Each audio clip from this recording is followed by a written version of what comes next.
You're listening to the Airline Pilot Guy Show. The view from our side of the cockpit door. WAPG. It's the Airline Pilot Guy. Airline Pilot Guy, episode 646. Yeah, he's up in the sky. It's the Airline Pilot Guy.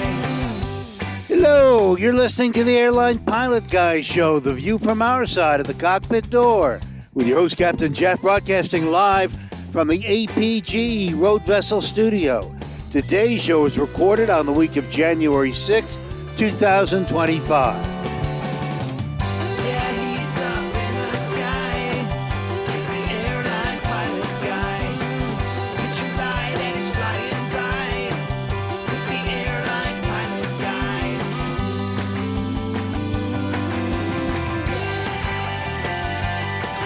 In today's episode, a final report on how a baggage handler got sucked into an airliner engine, and a controller yells at pilots nearly crossing a runway. Keyline, stop. Also ahead, more news, your feedback, and today's plane tale. So get all settled in. Tray tables and seat backs in the upright and locked positions. Electronic devices powered on. I'm Radio Roger, and Flight 646 is ready for pushback. Thank you, Radio Roger Stern. He is an award-winning TV and radio reporter, currently at the number one all-news station in the nation. 1010 wins on 92.3 FM in New York City! Welcome to the Airline Pilot Guy Show. It's an aviation podcast covering the latest in aviation news and answering your great feedback. I'm Captain Jeff, former U.S. Air Force pilot and retired Delta Airlines captain. And joining me from his studio in Hartford, Hereford, and Hampshire, very serious dog photographer, former RAF, RAAF fighter pilot, retired Airbus A330, A340 captain for Virgin Atlantic Airways. It's Captain Nick. Hello, Jeff. Lovely to be back on the show. And today's episode 646. You know, there was a flight 646, of course, typically Air Canada, a bombardier that tried to land at Fredericton, but he and the first officer both decided, as they kind of lost sight of the runway, it was all snowy and horrible, at about 80 feet to go around. Sadly, the first officer stalled the airplane in the go-around, and they dinged the fuselage and a wing and broke an undercarriage wheel as they hit the ground. At that point, the engines, which had been selected at a full power, wound up, and the thing launched itself across the airfield. It banged into, I think it was a ditch, got airborne for about 1,000 feet before eventually ploughing into a huge snowdrift. Amazingly, after all these, after all this excitement, nobody died. Wasn't that good? Wow. All's well that ends well. That is, so, you know, they did the right thing by going around, but it doesn't sound like they executed it very well. No, not really, no. IHOL Boxes says something here, Jeff. That sounds like his average touchdown. Whoa. Remind me never to fly with IHOL boxes. Well, you'd have to be a box, so. Oh. Yeah, well. You'd have to put a stamp on your forehead. And You have to be in a box. Yeah. There's so many things I could say, but I'm going to refrain. And You I'm going to move on. And thank you for the information about Flight 646, Captain Nick. That was fascinating, as always. Yes. Thank you. So we also have, for a second week in a row, from the North Woods of the Atlanta suburbs, not the forests. Come on. Race car driver, high performance, high altitude, tail dragging, complex endorsed commercial, ding, ding, ding, ding, instrument rated pilot with an affinity for self-taught haute cuisine and anything with enough horsepower to kill him. It's AJ Schramm. Hey, Jeff. Hey, Nick. Or Alpha Juliet, as you Liz. prefer. Yeah. Go ahead. Good to see you guys. Really glad to be back. And yeah, make sure you mark me down for 2 in a row. I think that's a first. Got it. Yeah, you get extra money for 2 in a row. Hey, staff. 2 in a row. Hey, with Yeah, now I'm out for 2 months. Somebody tell the band to stop. Come on. Okay, They that's can't enough. hear you. They're playing so loud. Okay. There we go. Woo, man. That was loud for you all as well, huh? Sorry. Pretty loud. Okay, we need to turn that down a little bit. Anyway, and all the people that are around me here have all the windows open with the screen, and I'm yelling all kinds of crap, and they're going, "This guy, I think, is kind of nuts," which is probably normal for this. They're all campground. pulling out. Yeah. Anyway, let's go ahead and continue with our intros and talk about this young lady from her studio in Toronto, Ontario. Retired financier and aviation enthusiast, spreadsheet master, and our producer. It's Liz Piper. Hello.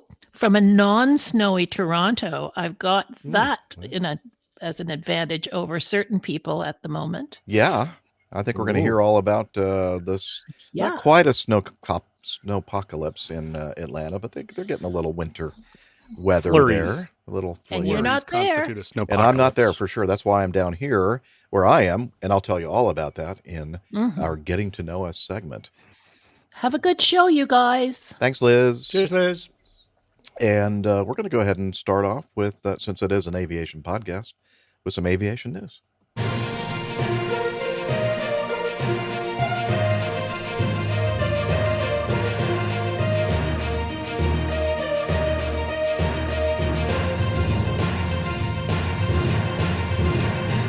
Stand by for news. All right, let's start with this from the New York Times and another publication as well. I just can't remember what the other one is yet. A routine post-flight inspection revealed 2 bodies.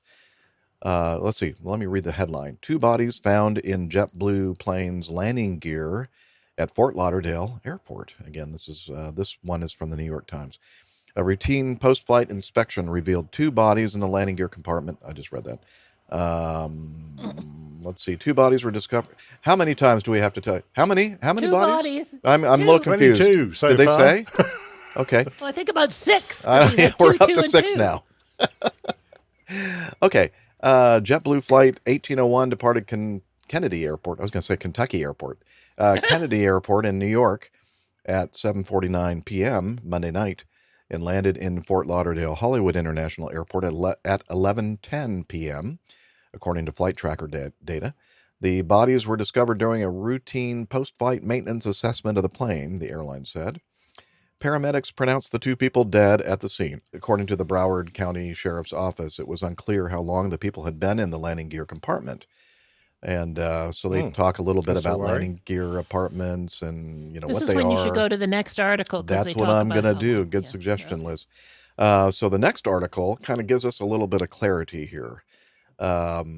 Because at first, I don't know about you all, but when I was looking at this thing, why would somebody stow away from New York to Lauderdale? I mean, You don't think people want to escape from New York City? well, I mean, there are people that want to escape New York City, but I mean, I can think of better ways than stowing away. And well, okay, I guess it's more understandable now. Thank you for clearing that up, Liz.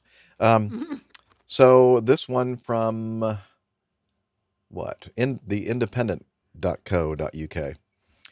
The bodies of the stowaways who rode to Florida in a JetBlue airplane's landing gear compartment were reportedly decomposed when they were found by airport staff. And I'm thinking, decomposed? I mean, if they're in a really super cold environment, I mean, they would be preserved, wouldn't they? But let's read a little bit more.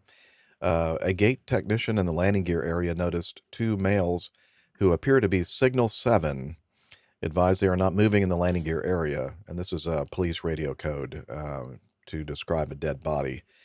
So the flight departed Jamaica earlier in the day. So that was the first flight of this jet on that Monday early morning. Went from Jamaica to Kennedy, where the temperature in New York was below 30 degrees.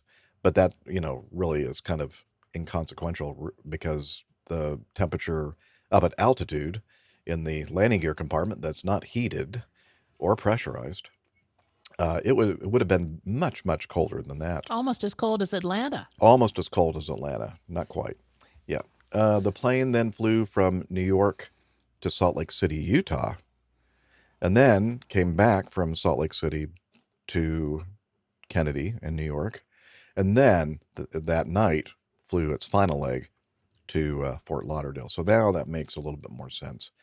The Transportation Security Administration is investigating the deaths with the help of local law enforcement and the FAA.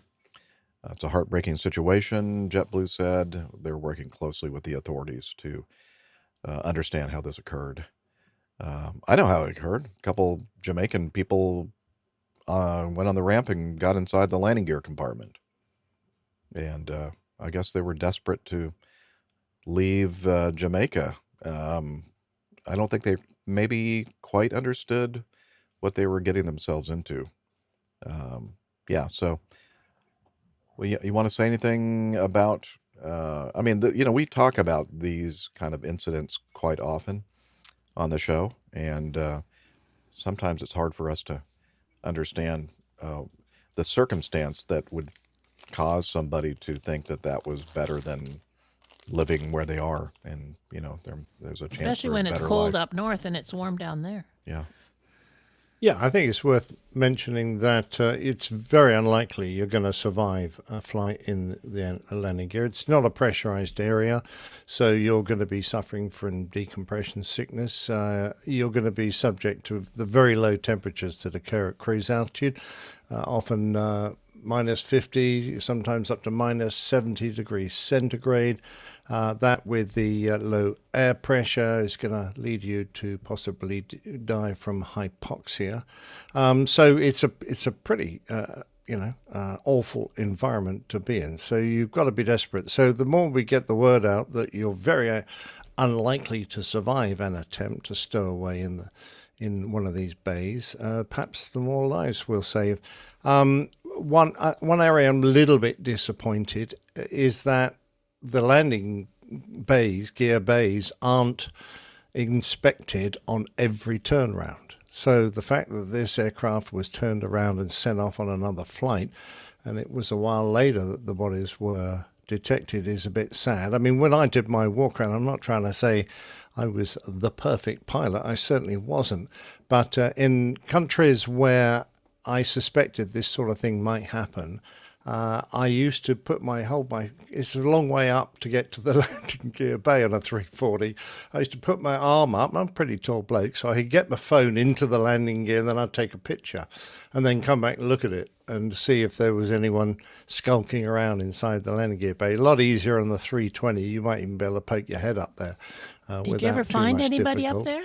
I never did find anyone up there, which was very nice. The other thing was, I thought that if there was someone up there and I held my phone up, they might just steal it, and in which case I'd realise that there was somebody in there. Yeah, that would have been a good clue. Yeah. Still a result. So anyway, I'm just saying, if it's your job to do a turnaround or you're going to do a walk round, just have a think about just checking out the landing gear bay, because if someone has managed to survive the flight and they're in a very bad way, still up in the undercarriage bay, you've got a chance of saving their lives. You may not want to, which is a pretty sad indictment of anybody, but I think it's worthwhile taking a check just to see. Good point. All right. At the end of this article, it mentions that according to an FAA report from 2011, approximately 80% of stowaways who try to hide in wheel bays or other external jet compartments die. So that's actually I'm lower surprised. I thought it than would be. expected. Yeah. 20% live? Wow. Yeah, that's pretty amazing. All right. So 1 in 5 chance you'll survive. Okay. Yeah. Still not worth taking the risk. Sorry. Bring 4 friends with you, and you're good. I just hope that you're the 20% that makes it. Good point, though. I like that. I like the way you're thinking there. He's an optimist. Yeah, he is an optimist for sure. All right. Let's move on then to this next one. It's an update on that Swiss International Airlines Bombardier C-Series CS300 that was flying from Bucharest, Romania to Zurich, Switzerland. They were en route at flight level 400, and then the engine kind of came apart, and then a bunch of smoke entered into the passenger cabin, And we were kind of talking, I think it was the last episode, right? Last that we were show. talking Yep, about last that. show. And we were kind of going like, I'm not really understanding. What was that? Someone's just hitched up your vehicle to a tow truck and they're about to drag you away. Did you pay your parking fees? Yeah. Luckily, he's not hitching up my. Well, I don't have any way of anybody hitching up my motor coach. They have ways. Well, yeah. Okay. But this is a pickup truck with some kind of a trailer behind it. Maybe a boat trailer or something.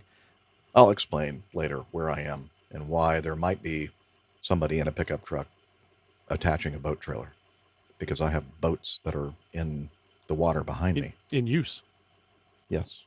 But so I do apologize for the ambiance here. Anyway, so we were kind of scratching our heads trying to figure out, like, how did this cabin attendant get into significant medical or physiological trouble and then eventually die.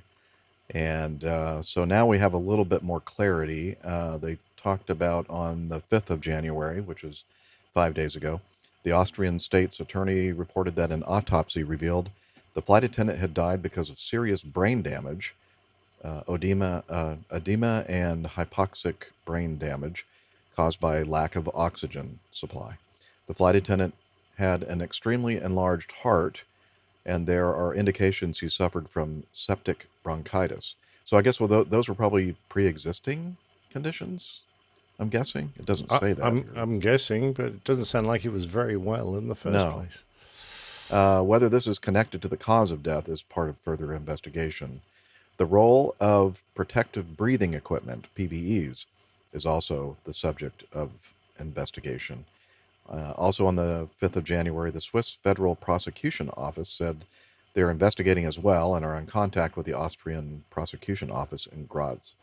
The crew member had worn a protective breathing equipment, PBE, which, according to findings by the airline in 2023, were error-prone. The airline began exchanging the PBEs, however, had not yet completed the exchange. Okay, so it sounds like perhaps a faulty personal breathing equipment device contributed to the lack of oxygen to this cabin attendant. That's what I'm gathering from this. Again, Sounds like it. this is in the early stages of the investigation, but it sounds like that's what took this guy out. Mm-hmm. So, Okay. what else to say about that? We'll wait right for now? more reports. Okay, later. we'll wait for a further report. Staying on a cheerful note. Yeah, well, are you being sarcastic, Liz? I am. Okay. Very sarcastic. Because I'm thinking either that or I'm looking at the wrong report. No, very okay. sarcastic. Next item is the final report of the incident that occurred in Montgomery, Alabama on the 31st of December a couple of years ago, 2022, where the ground worker got sucked into the number one left engine of an Embraer 175. It was Envoy operating on behalf of American Airlines. So the I don't know if we need to go into all the details here, but the aircraft was coming in to park, and they were leaving. They were doing the 2-minute engine cool down period. I think they elected to leave both engines running. And then as the airplane approached the gate, 3 ramp agents were present, but clear of the safety area. After stopping the aircraft, setting the parking brake, the captain gave the hand signal to connect the airplane to ground power. As he was shutting down the right engine, the door cargo forward open engine indicating and crew alerting system message appeared, indicating that the forward cargo door had opened. The first officer opened his cockpit window to inform the ramp agent that the engines were still operating. But anyway, so the one of these agents was on the left side, walked in front of the left engine while it was still operating, and was killed instantly. So the NTSB released their final report on the 20th of December, and let's see, it says the ramp agent's cognitive impairment which resulted in her inconsistent behavior with trained procedures and pre-landing briefings, the presence on the left side of the airplane while the left engine was still operating, and subsequent ingestion into the engine. And so they go into the entire investigation process, looking at standard operating procedures and required briefings and that sort of thing. And all that had apparently been accomplished. They do talk about the accident ramp agent having relapsing, remitting multiple sclerosis, which can adversely affect cognition, including executive functioning, information processing, and working memory. Although no cognitive impairment was documented at the ramp agent's most recent neurology visits, she had a substantial risk of such impairment because of her condition. They also mentioned that she had diabetes, and there was also a toxicology test, and they detected Delta 9 THC and its metabolites. Metabolites? Metabolites. Ah, that's it. Metabolites. That sounds better. Indicating that she had used a cannabis product. Smoking weed, I think. Cannabis has the potential to cause cognitive and psychomotor impairment and can worsen cognitive impairment in individuals with multiple sclerosis.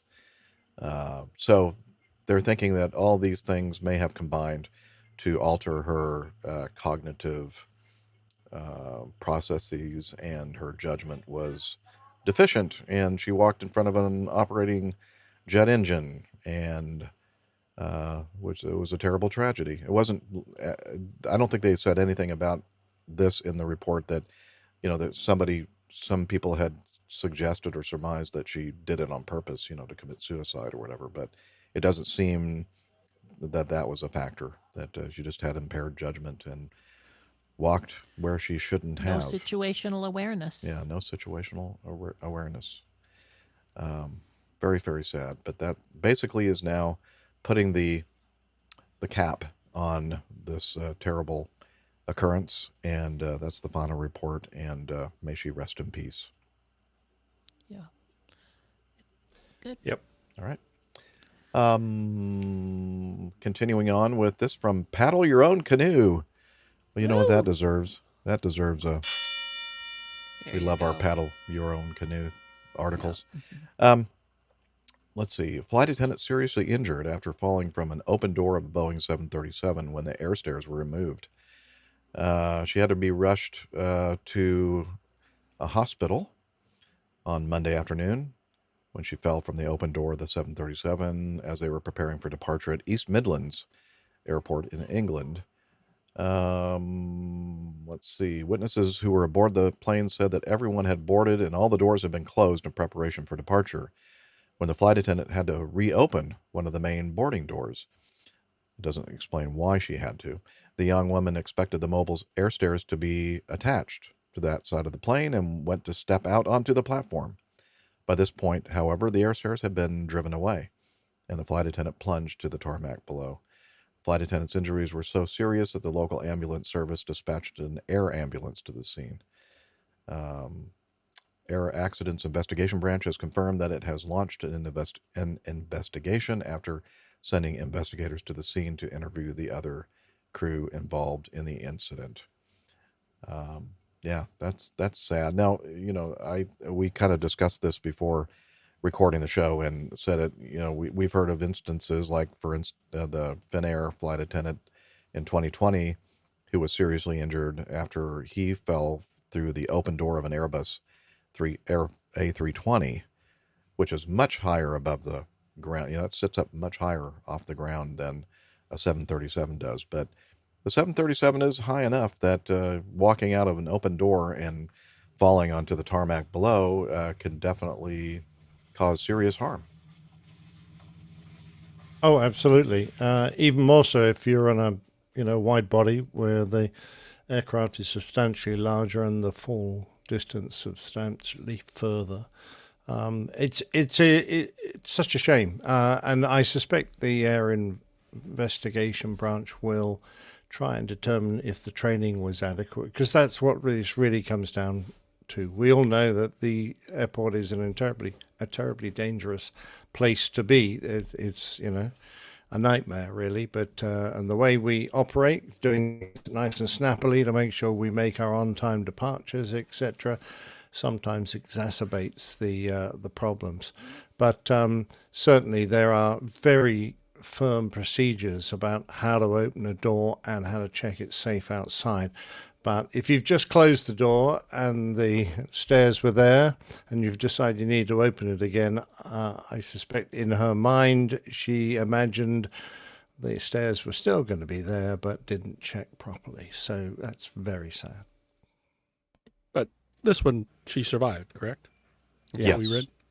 Yeah. Okay, So- so As far as at we least know, a small she's- joke. Watch that first step. Yeah, go ahead. Oh, say it again, AJ.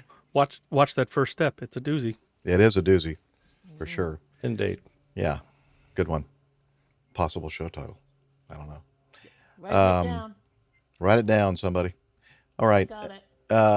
Let's see. Anything else before we move on? Nope. We're knocking these things out I'm really quickly, which is good. A little bit surprised Yeah. that it was that serious because just brief research, the floor, the bottom of the door is only about a little over 6 feet off the ground on most of the 737s for the passenger door. Yeah.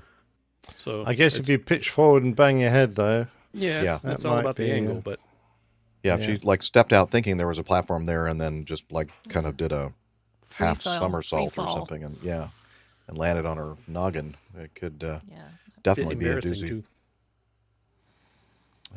Okay. We got All it. right, this from Got a video. next one from cbc.ca, and we also have a YouTube video from let's see, VAS Aviation, I believe.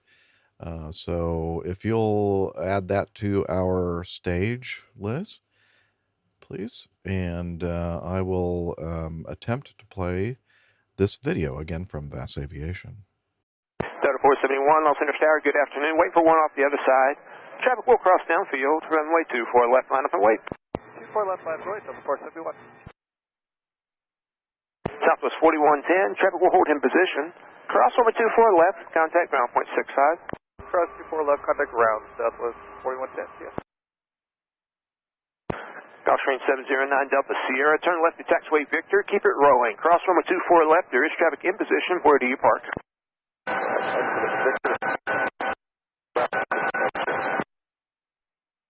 Delta 753, ILS 24 right.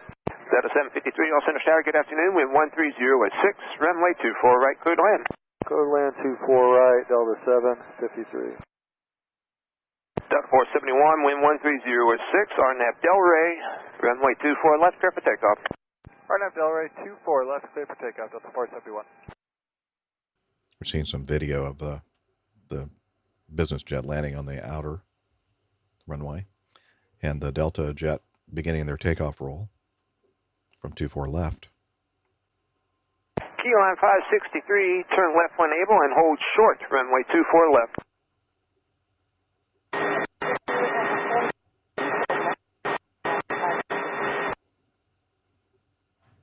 Kind of weak radio. Southwest 1346, Los Angeles Tower, good afternoon, wind 120 at 6. Keyline, stop. Stops abruptly. Southwest 1346, traffic will cross downfield, runway 24 left, line up and wait. Line up and wait, 24 left, Southwest 1346. Keyline 563, traffic will hold in position, now cross runway 24 left, contact ground on 121.65. 24 left and then point 65 at 550 feet. Keyline. That's your flight 1178 with you, ILS 24 right. On 1178, LA Tower, good afternoon, wind 120 at 5, runway 24 right, clear to land. 24 right, clear to land, Frontier 1178. Delta 471, contact SoCal departure, we'll see y'all. Departure, Delta 471. Keyline 563, LA ground taxi via Echo, Papa, hold short of Charlie.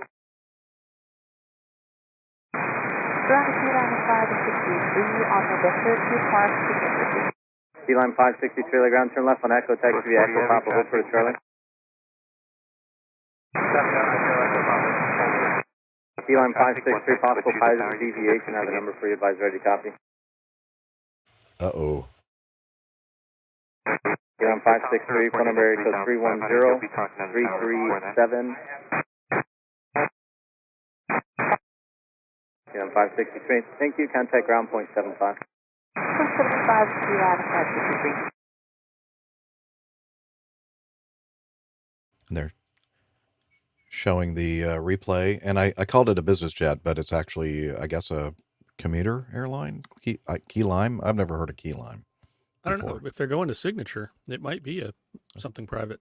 Maybe a charter outfit or something. Yeah. Okay. Well, that is the video. So again, just to recap, Key Lime was landing on 24 right and was told to hold short, clearly told to hold short of runway 24 left. And then the Delta jet had been given clearance for takeoff on 24 left. And then in the middle of his sentence, he notes, looking out the window there, that it doesn't appear that Key Lime, which was an Embraer, what is that, 45 or 35? What's the model of that jet? It's one of the Embraer jets. Anyway, notices that it doesn't appear that 145. 145. Thank you. Okay, that's it. Was going to hold short of that runway. At that point, Delta was already airborne, so it wasn't super critical, but it was still wrong. Looks like iHall Boxes in our live audience is telling us that they're Part 121 and Part 135 scheduled and charter operations. So they're a little mixture of charter ops and they're a little mixed scheduled. A little mixed up, yeah. And in the video, which we'll have in the show notes, you can watch it yourself, and you'll see that it does appear when the tower controller did tell them to stop. Actually said stop. That to me anyway, it appeared that the airplane did kind of very quickly come to a stop, and kind of, the forward momentum of the airplane kind of pressing down the nose strut looked to me like perhaps the jet wasn't going to stop and was going to continue to cross that. Metro Doc has left. A comment here, Jeff. Metro Doc in our live audience says it was a charter carrying a college basketball team. Oh, wow. How do these people find all this information? That's pretty amazing. Probably on the internet, I bet. Probably. Yeah. So anyway, for our purposes here, we want to talk about the situation as far as the potential runway incursion. And so I have the airport diagram here. It shows that I think these are relatively new additions to the north runways, these two taxiways, Yankee and Whiskey, because I don't remember them being there when I flew. And then when I looked at an airport diagram that was published just a few months ago, they were not on there.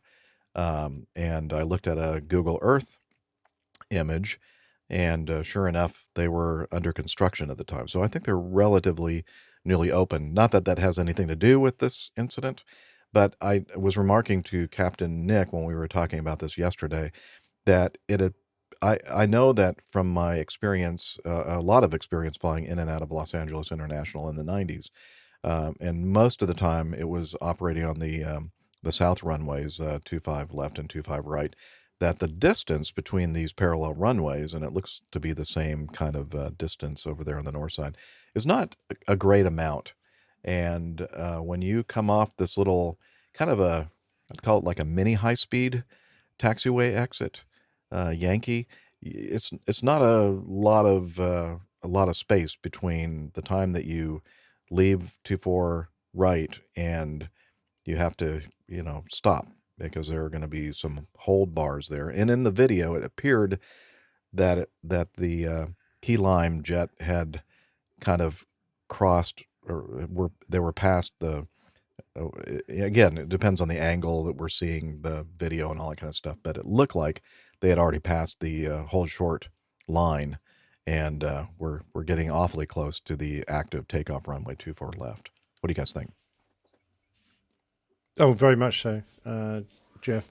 Because LA, the first airport I ever went to where I got to experience the runway status lights, which are the automated system which protects an in-use runway by putting up an independent set of red lights to indicate to a person just releasing the brakes and starting their takeoff roll that the runway is not clear, or if you are doing as this chap was doing, about to cross the runway, there should be a red stop bars that automatically illuminate when the runway is in use by an aircraft taking off or landing.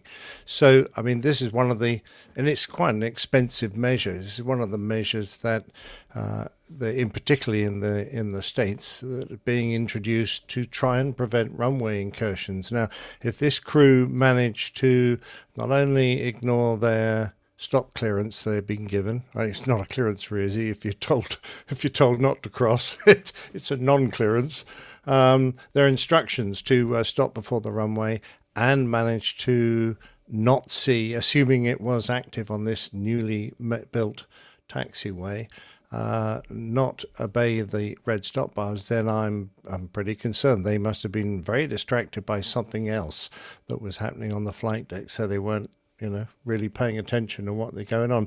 And we all know that because of the density of traffic, the closeness of the runways, the one thing you cannot really afford to do, and I used to instruct my crew that we would hold the after landing checks until we had cleared both runways, because we used to land regularly on 24 right, and we always had this problem of crossing 24 left, and we would do it once we're safely clear of both runways and on the long straight taxiway back to our parking position, and that would be an appropriate time to do those checks. So I don't know what reason the crew have for missing that instruction to stop and everything else. So perhaps we'll find out.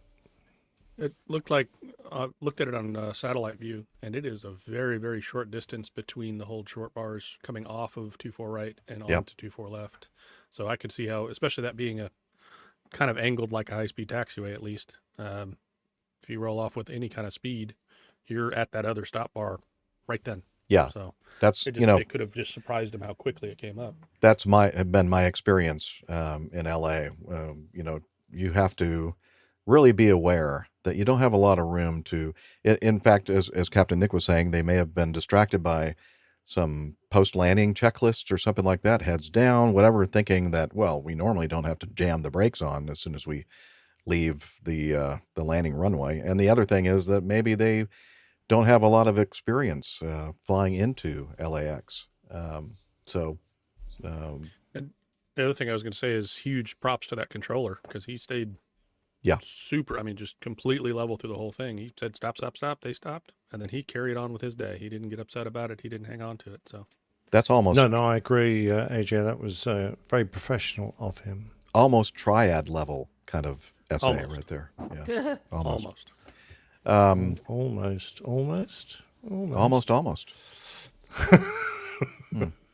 Anyway, and good catch on the runway status information lights, or whatever they call them. That was noted on the airport diagram in use. I'm not sure if they're in use on all of the taxiways that cross active runways there. They should be. So those are great systems, and to ignore the verbal command and the runway status lights, it's pretty. You have to be awfully distracted. Yes, indeed. Perhaps they had the whole basketball team on the flight deck watching the landing. Well, our staff, while you were speaking, Captain Nick, did some amazing research and found that they were carrying the Gonzaga basketball team, and they ended up losing the game to, was it UCLA, Liz? UCLA, yep, the Bruins. The Bruins. Yeah. All right. So it wasn't Michael Jordan on the flight deck then? No, but we're going to talk about Michael Jordan in a later we're going to article. Get there. Yeah. Okay. So I thought, if anyone's going to distract him, it'd be him. But Anyway, maybe those darn basketball players with those super long legs were entering into the cockpit area, and that distracted them. And Maybe they push the button that no pilot should push with their legs. Could be, yeah. All right. Anything else to say on that? Yeah, No. good job by the controller being aware of what's potentially happening up there. Yep. Here's one that AJ may be able to help us out with. It's a general aviation incident, and going to pull up the video of this. And Liz, if you'll put that on stage, please. Thank you very much. And here we go. It's from another one from Bass Aviation. Oh, by the way, the air traffic control communications that we hear on these videos is from liveatc.net. Entering downwind, 45 degrees, 15 Papa. 15 Papa, roger. Runway 24, cleared for the option. Wind is 240 at 16. Runway 24, clear for the option. Roger, focus on the wind, 15 Papa. What? On the wind. It was a Piper PA-28 Warrior 2 performing flight inbound State College University Park Airport KUNV on initial climb after a touch and go. 15 Papa, our engine is sputtering. 15 Papa, roger. You want to make a 180 back to the runway, or what do you like to do?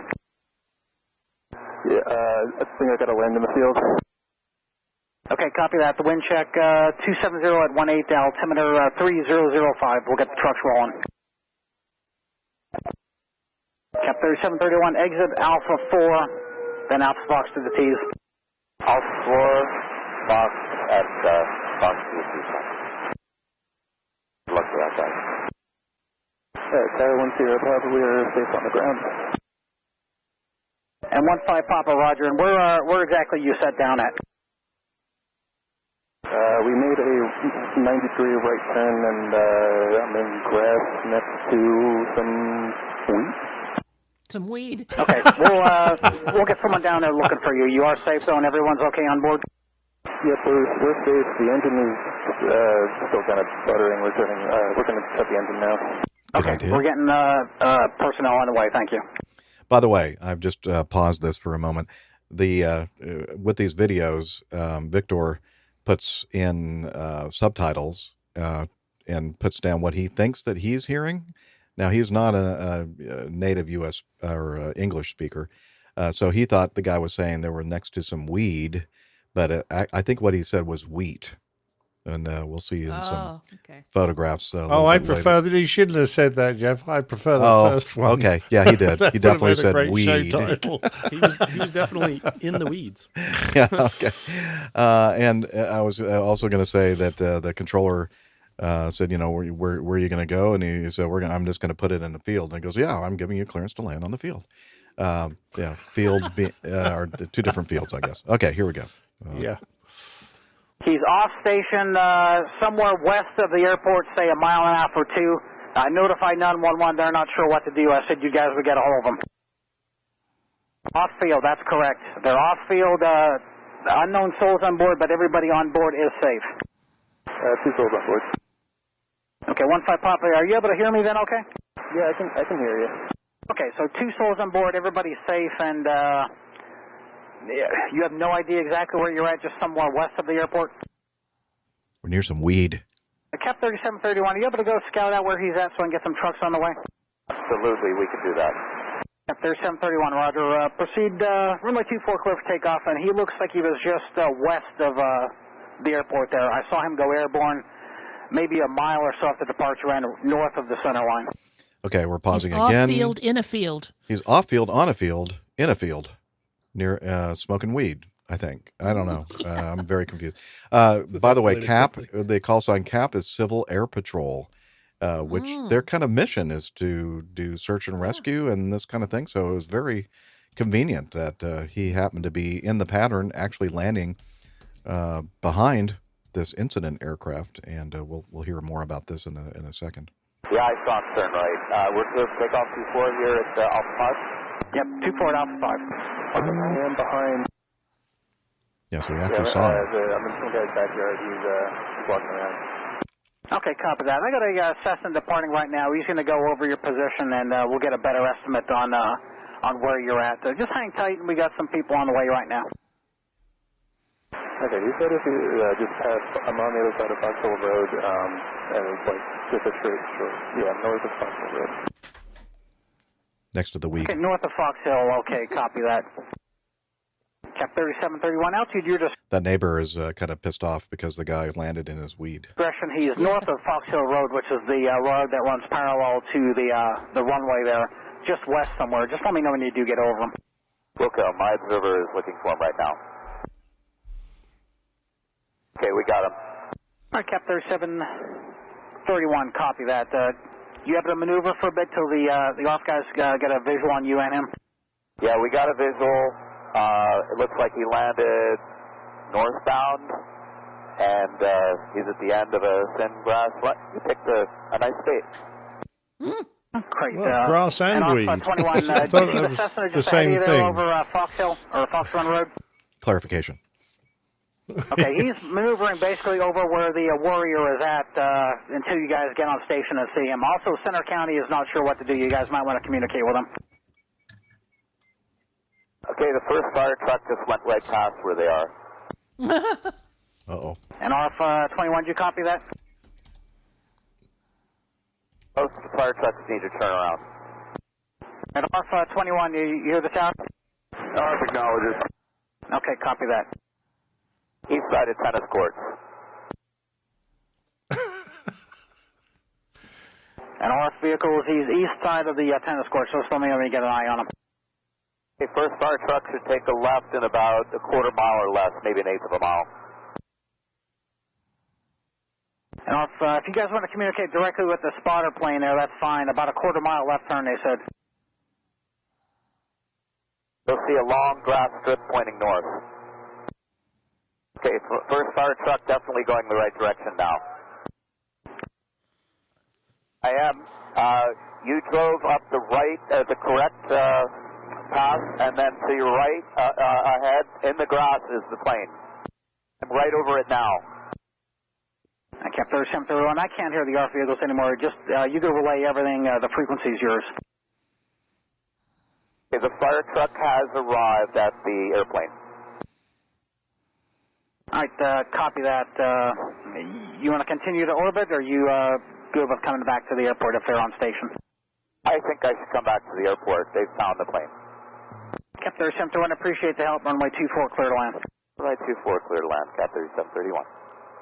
Successful mission. Yes, a successful mission. They're showing. All right, Cap 3731, you can make the 180, then Alpha 5, Alpha Fox to the T's. Thanks for your help. You stay in this frequency.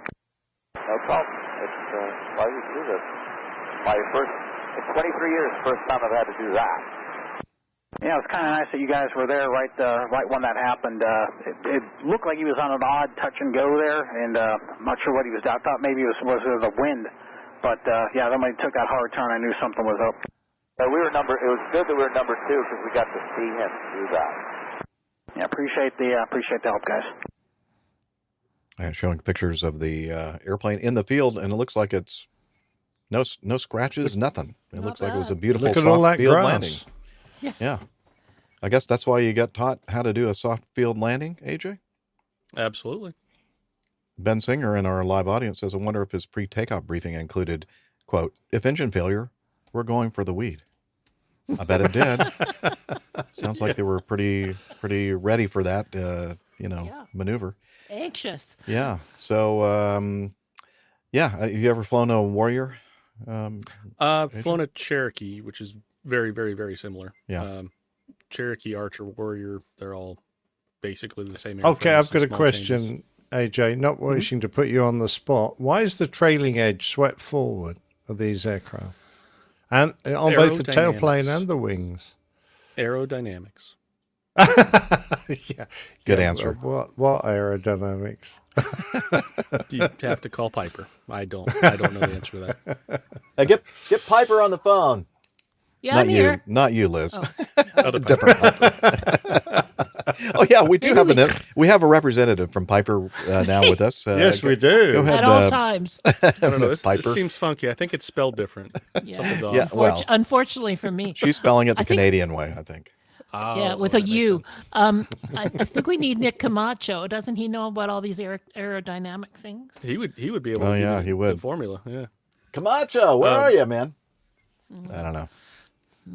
You're not paying him enough. Go ahead. But overall, really, really well done, well handled in an emergency.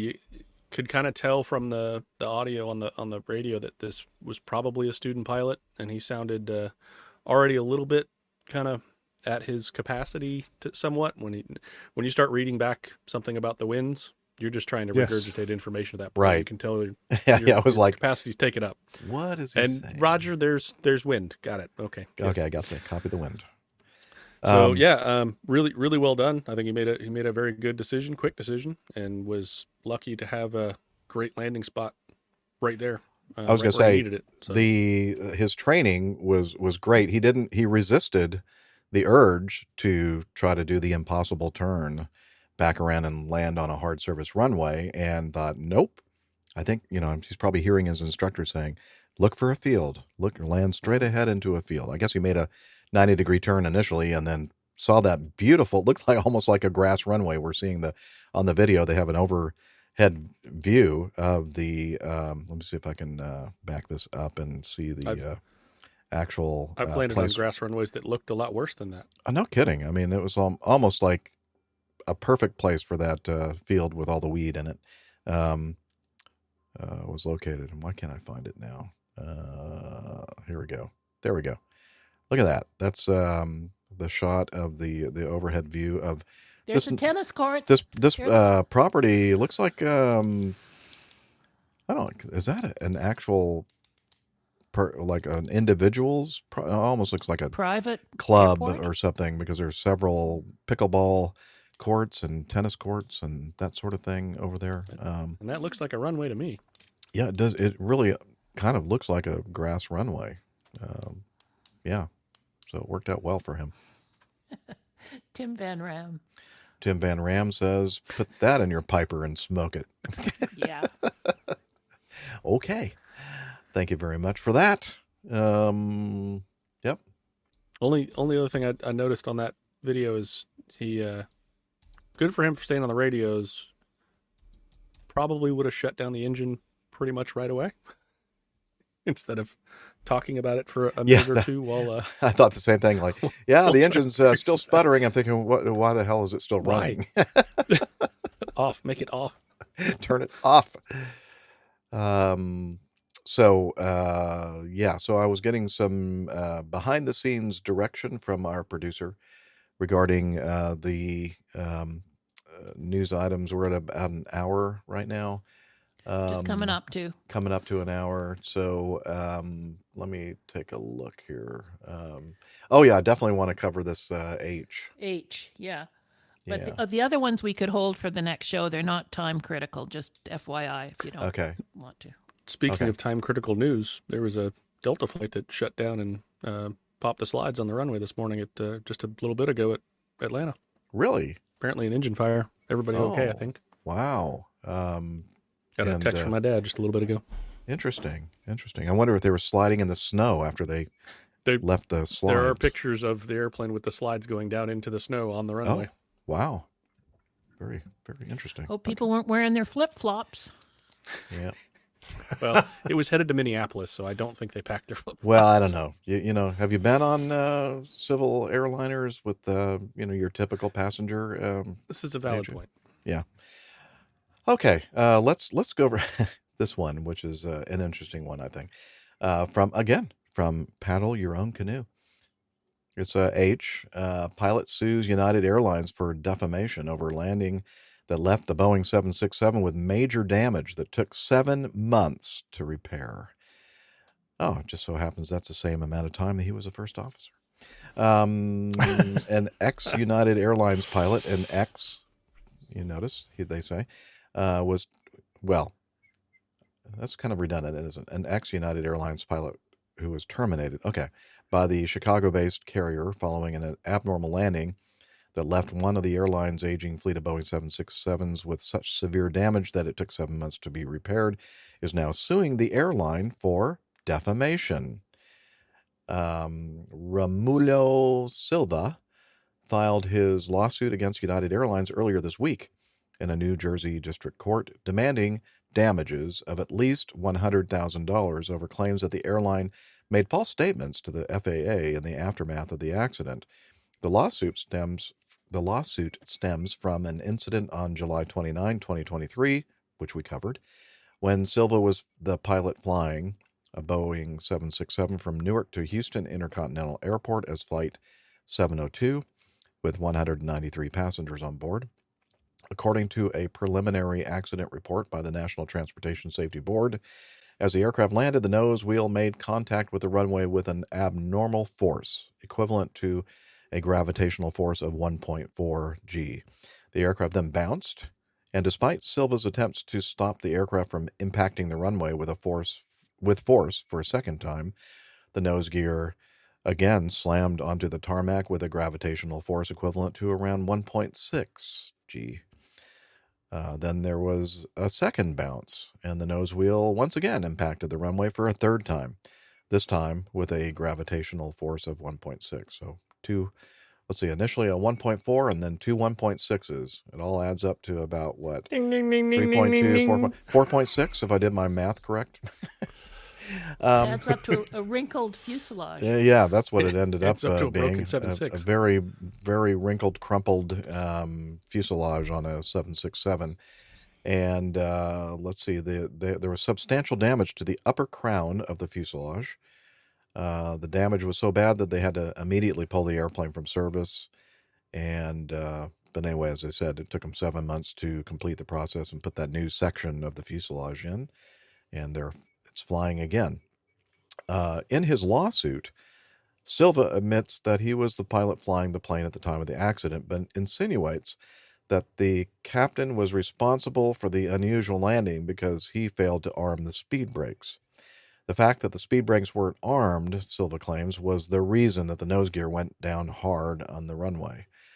Silva was pulled from duty the same day as the accident and wasn't allowed to return to work until September 30, when he was first presented with the findings of a flight safety investigation, before being ordered into a simulator to test out his landing skills. Without being given any opportunity to practice his skills after 4 months on the ground and only 113 hours of flight time on the Boeing 767, Silva says he found himself having a so-called check ride in the simulator with a hostile, degrading, and intimidating assessor. He failed his check ride, and less than 2 weeks later, United terminated his employment. United then allegedly told the FAA that Silva was the, quote, pilot in command of Flight 702, despite the fact that this role can only ever be assigned to the captain. Silva believes that this false statement has tarnished his FAA record and effectively made him unemployable as a pilot. Okay.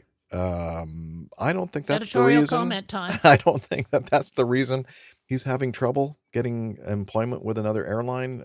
Just using the phrase pilot in command, which was probably something that HR at United used because he was flying the airplane at the time, and to them, pilot in command was the person, the pilot flying, and they're not the same. We know that, and he knows that. And guess what? I think that the airlines with whom he is applying for a new job, they probably know the difference between pilot flying and pilot in command. So I'm not sure that his lawsuit is really going to have any teeth, traction. Honestly, or traction. Yeah. And the other thing is that he was a flight attendant for United.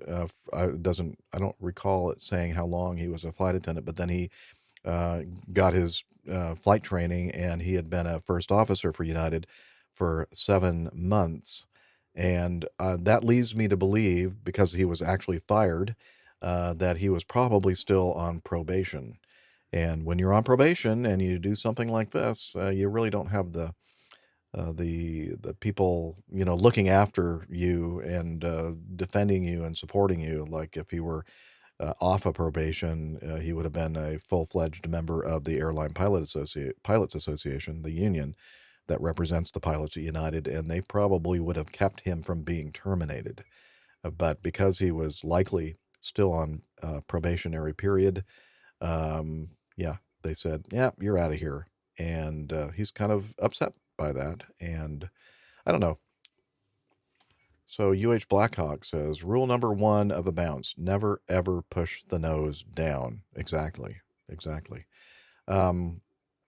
Yeah, and I know that Miami Rick has talked about the landing characteristics of the 767 when the automatically deploying or normally automatically deploying speed brakes when main wheel touchdown spin up or whatever the requirement is for the auto spoilers to extend to help prevent from slamming the nose wheel down.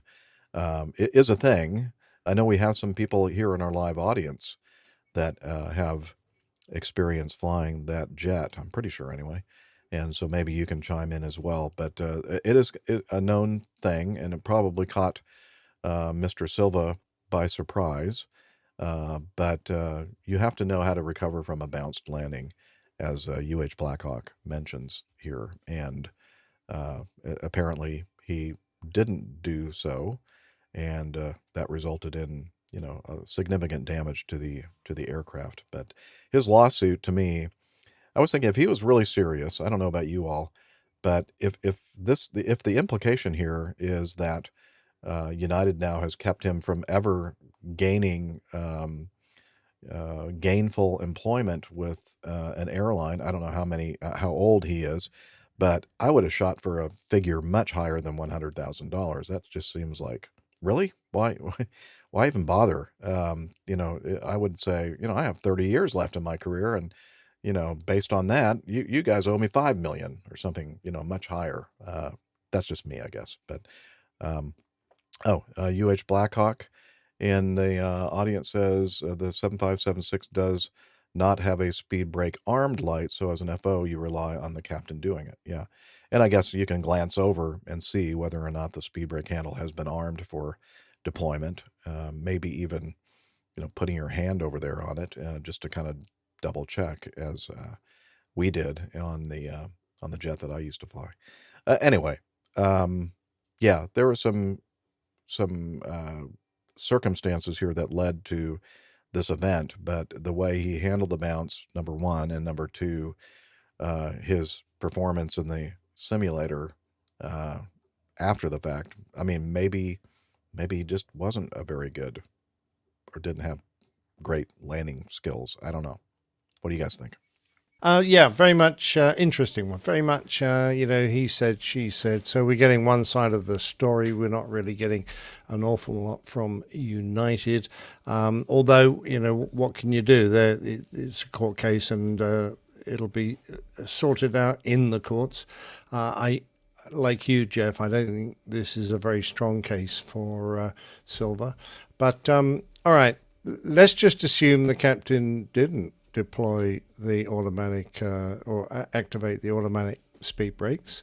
The fact that he bounced, you've got to know how to handle a bounce landing, because it might not be the lack of speed brake or spoiler deployment that's caused your bounce. It could easily be just a gusty day and the aircraft settled hard onto the runway because of the wind, and then you bounce. You can't mishandle the airplane so badly following a bounce landing that you wreck it. And the amount of damage to this airplane was quite phenomenal. They had to take an entire section of the fuselage out and replace it. It would have been very expensive. Yeah,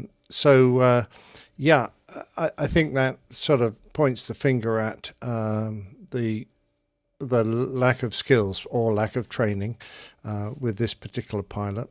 And, I have a certain sympathy that if he hadn't had a chance to fly for 4 months and then they threw him in a simulator and said, okay, off we go.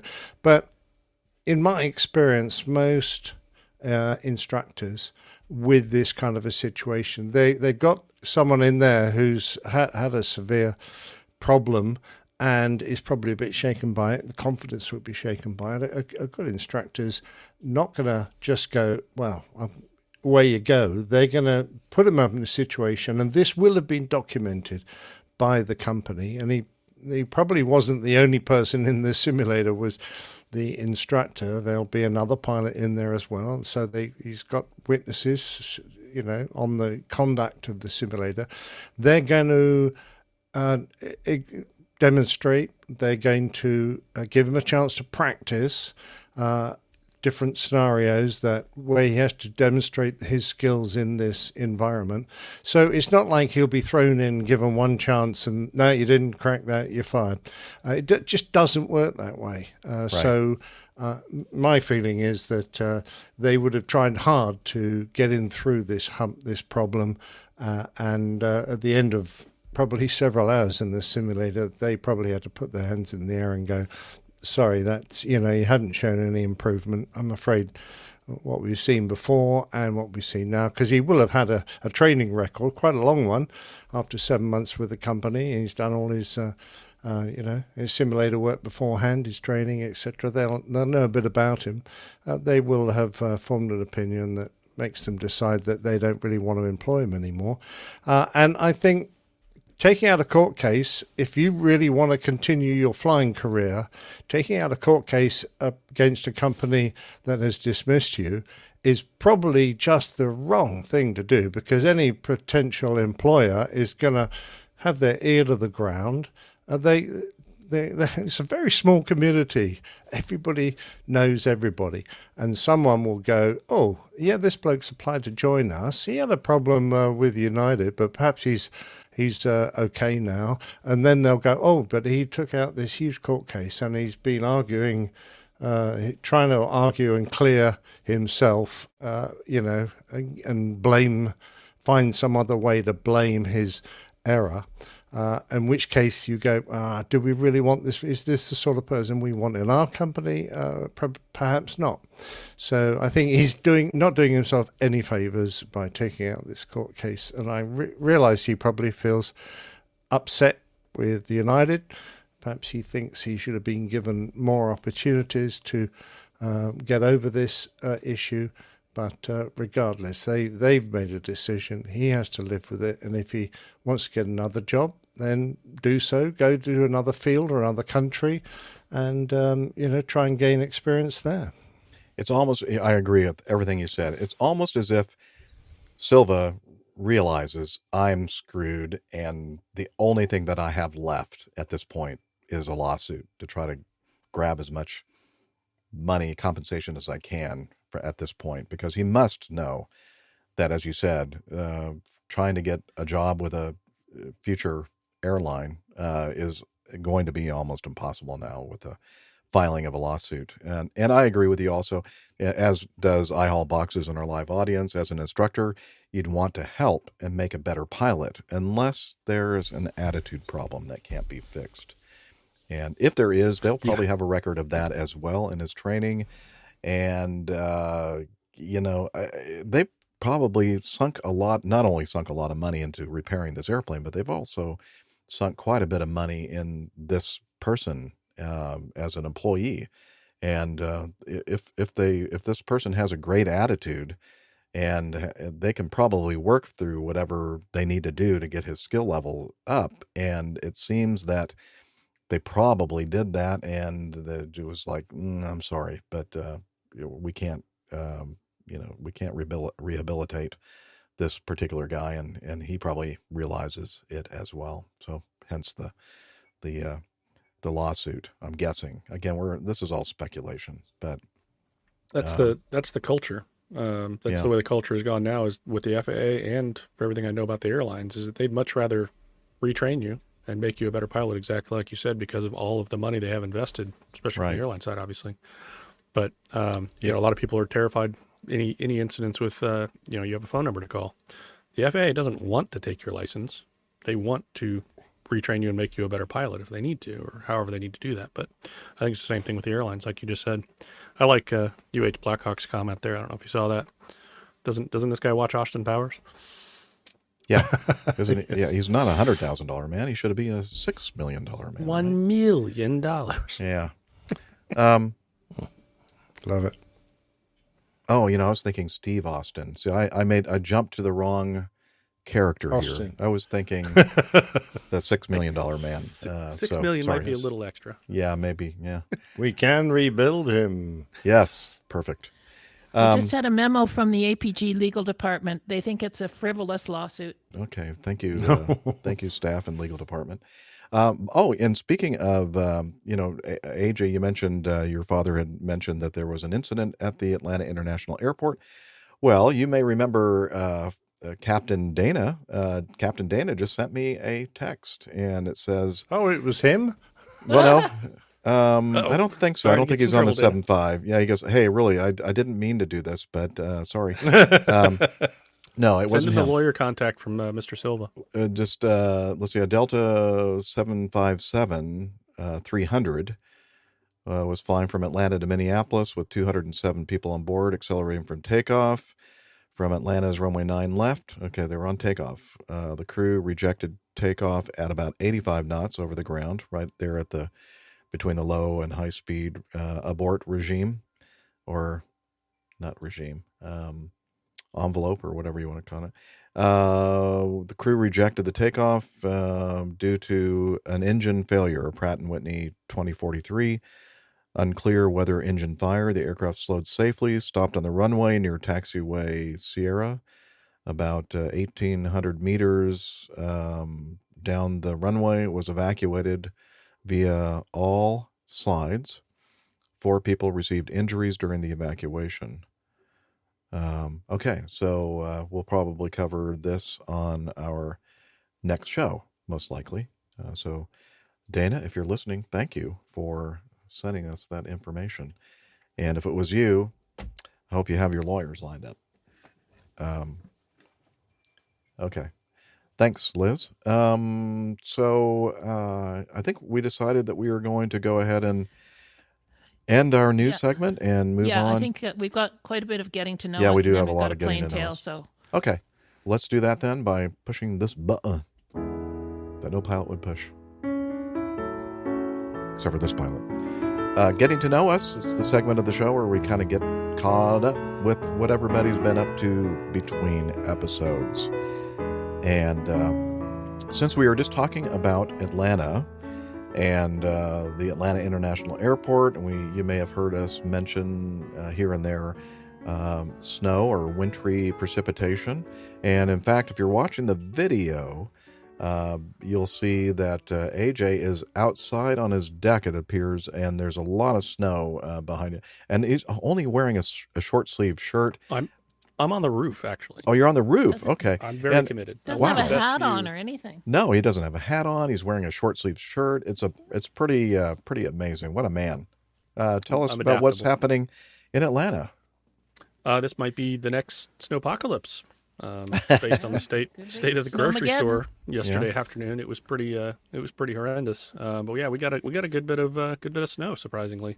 So first, you want to show those slides, AJ, that you sent me? Yeah, sure. Yeah, you can put those pictures up. Oh, look at that. Got a couple of pictures from the neighborhood of where a street used to be. Now it's just all snow. And obviously no one's going anywhere because no one in the southeast corner of the United States knows how to drive in snow. So that's probably a good thing. And not to mention also that it's going to soon going to be really dicey because it's supposed to, they're supposed to get potentially up to a half inch of ice. Yeah, it's gonna. I think the temperature's gonna rise to like 34 degrees for about 2 hours, just enough to melt that top layer, and then it's gonna go back down into the 20s. So we get just a really nice thick layer of ice and everything. Yeah, so that's gonna be super perfect. Have a friend of mine in the tower at my home airport sent me some pictures of our airplanes and some other things. Can you, Liz? Can you go to the one? Yeah, nope. Next one. The one. That one. I love this picture because it says so much about the South. In that. We have a snowplow. Yeah, but that's the only one. I think. Picture, we obviously don't know how to operate it. You gotta put it down. You gotta put that ground. scoop thing in the front, down on the.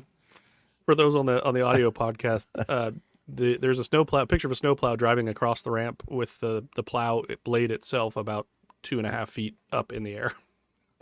But to be fair, he's probably trying to get repositioning. From a different, repositioning. But it is fun to talk about the fact that they don't know how to use the snowplow. But I'm saying it could go either way. It could. Yeah, you're right.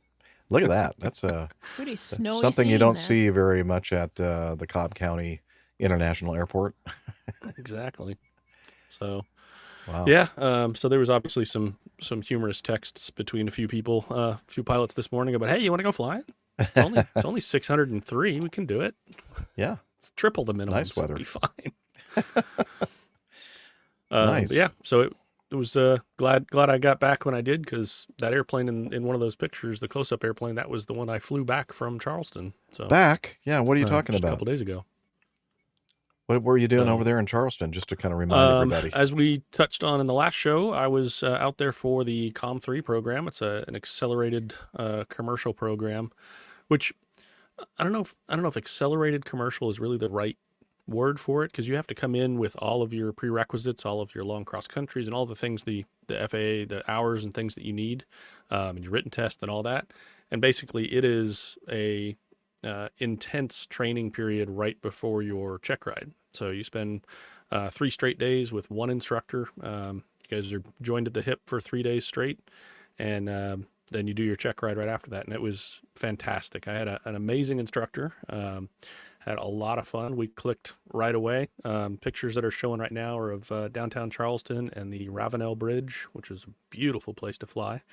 And we were based operating at the Charleston Air Force Base, which is got the opportunity to go do a tower tour and a Tracon tour over at Charleston, which is really, really neat, because it's an Air Force base.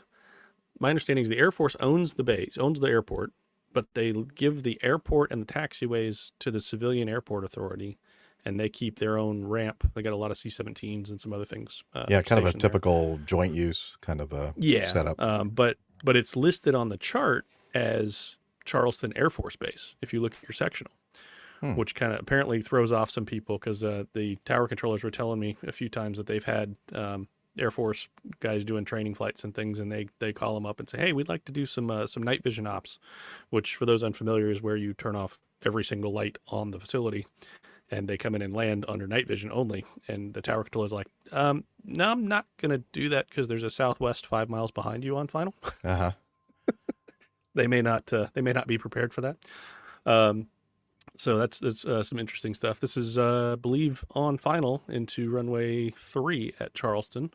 That picture showing there out the front of the airplane. So my instructor took a few pictures. This is a picture with my designated pilot examiner, who had a great sense of humor. He was a lot of fun to fly with. Really, really smart guy. But this is the official handshake and document photo. Yay! So I am officially a commercial pilot now. Thank you. Thank you. So now I just have to find a job. So if anybody's out there looking for a ferry pilot, I know a guy. Just saying. He's lighting the loafers. Hey. I was just looking at. I'm thinking when you said on the chart, Charleston Air Force Base, but I think I don't remember that. But then I looked at the official government airport diagram. It says Charleston AFB/INTL CHS. So that kind of belies the designation of a joint use facility. Actually, I flew into Charleston Air Force Base when I was in the Air Force. Flying the C-141. They had a C-141. Was that your 141 that was parked off in the dirt? Yeah, well, they I kind of had a hard landing and they couldn't use it anymore, so they just kind of left it there in the dirt. But no, I was based I did fly to Charleston quite often actually, but I was based in Travis. But they had 2 squadrons of C-141s at Charleston Air Force Base at the time that I was in the Air Force. And now, is this your instructor, AJ? That is, yep, that's my instructor, Mike Hotel. He was nice. Fantastic. We had a ton of fun. He's hopefully he'll be in the Airlines soon. He actually just went down to Delta or Acme and did his ATP CTP course, so he's on his way. And this was the picture the DPE took. He said, "Make sure that picture works out. Does that look good?" So he took that as a humorous thing.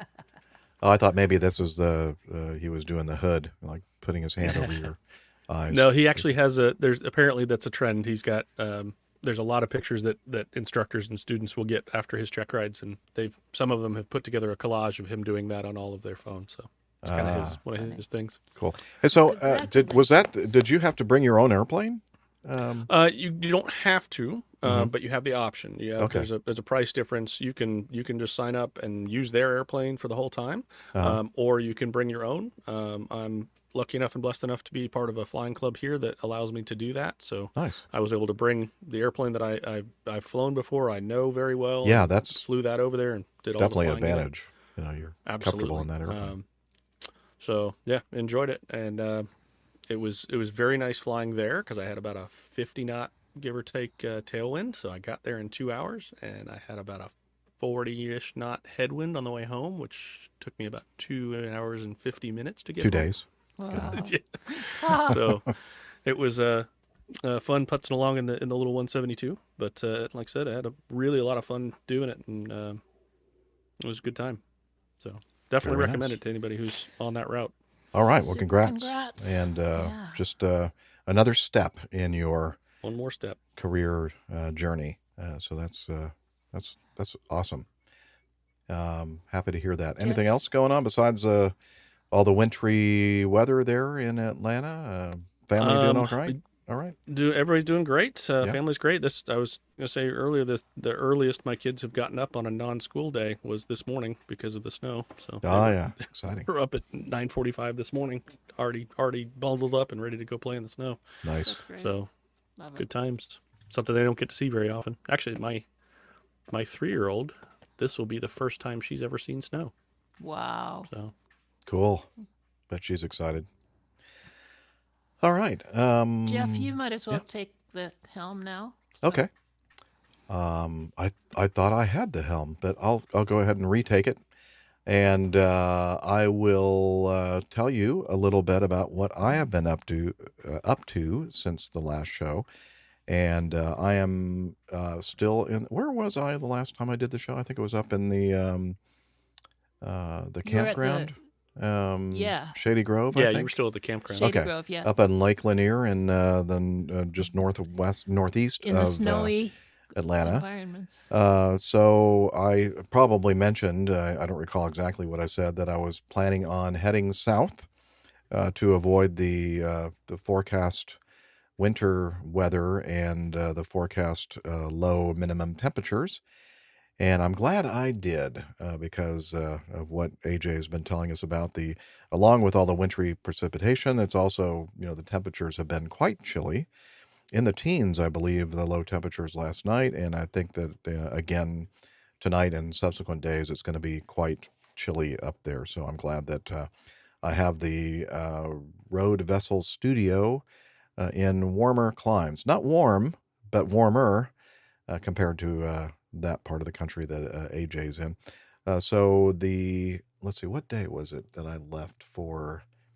Was it Saturday? Yeah, I checked out Saturday from the campground, and I headed down into South Georgia in a place called Ashburn, and right on, or right off of, I guess, on I-75 would be a bad place to park. Just, you can see in the background of this photo, that's Interstate 75. And the sign there says Carol's Sausage and Country Store. And so I parked there. It's a Harvest Host boondocking location, and spent the night there and had some good sausage. And the next day I made it down into Florida, and a place between Ocala and Orlando, kind of the Leesburg area, close to or just east of the Villages, for those of you familiar with that area of Florida, and stayed in it's actually kind of an equestrian center where they have events involving horses and stuff, and they also have an RV parking area, and I snagged one of those sites for a couple of nights. And if you'll show the next slide there, Liz. No, I mean you're not showing anything on the it's not on the. There we go. That is where that was looking from my campsite toward some of the. You can see all that fencing in the background there. That's what did you call that, Liz? The dressing area or dressage? Well, no. I thought it was dressage, but those fences are just fences to keep horses in. Dressage fences are really low fences. So yeah. Well, anyway, this was a bunch of horses neighing in the background, and saw several times during the time I was there of the little horse-drawn, not sleighs, but carriages walking around. A couple of horses pulling the carriages. And it was very peaceful and not too hot, which it usually does get pretty darn hot, that area of Florida. But because of the weather system and all that cold air coming down from Canada, it was very, very pleasant at my stay at the Grand Oaks, I think it was called. And I think there's one more on that one, or what's the next one? Okay. Pop. Okay. Oh, yeah. So the next day I made it down to Sebring, Florida. And this is the alleyway behind the Harvest Host that I stayed at or parked at overnight. And it's the Sugar Sand Brewing Company. Actually, the 301 is the establishment, but the Sugar Sand Brewery and Distillery have a presence there. And then there's another like a hamburger joint that's all kind of located inside the thing. But that's my parking space behind the retail establishment, and so I spent the night there. And then finally, oh no, that's still in Sebring. I went out for a walk. This is Lake Jackson, the Sebring historic downtown area, located on the Lake Jackson. Yeah. No, I don't think it's named after my choir director, Liz, but same last name, but probably different family. And this is where I am now. Well, not actually. The first, let's see, it must have been, I think it was Tuesday or Wednesday that I arrived down here in Chokoloskee Island, just south of Everglades City, about as far as you can go in the peninsula of Florida on the southwestern side of the state. Everything to basically everything around. In fact, right now, this little island is, I think, part of the Everglades National Park. And this establishment that I have a picture of here is the Havana Cafe, the Harvest Toast location. And you can kind of maybe see, if you back up, Liz, in the background toward the left side of the frame. It's hard to see, but that's my RVS parked back there, kind of below where the sun is setting in the background. And so I stayed there a night, and I've basically eaten every meal so far. I've been here at the Havana Cafe, and that's the outdoor bar area. And actually, I have a little movie that I could play. So let's see here. Let me find that. And if you'll pop my screen share on the stage, Liz. And then here we go. There's live entertainment. This is for lunch. I'm in this is all an outdoor area. And hang on, I'll get to you. Telephone's ringing at the bar. And there's a guy playing the guitar in the background. Somebody get that phone.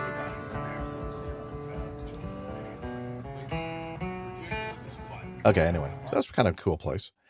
And again, the people that are around me here in this little RV camp area are probably wondering, what is wrong with that guy? He keeps screaming things every now and then. So you moved from the parking lot down to their so RV. The people that own the Harvest Host, the Havana Cafe, also own the Parkway Motel and Marina. And I think they own some other things here on the island too. It's not a big place.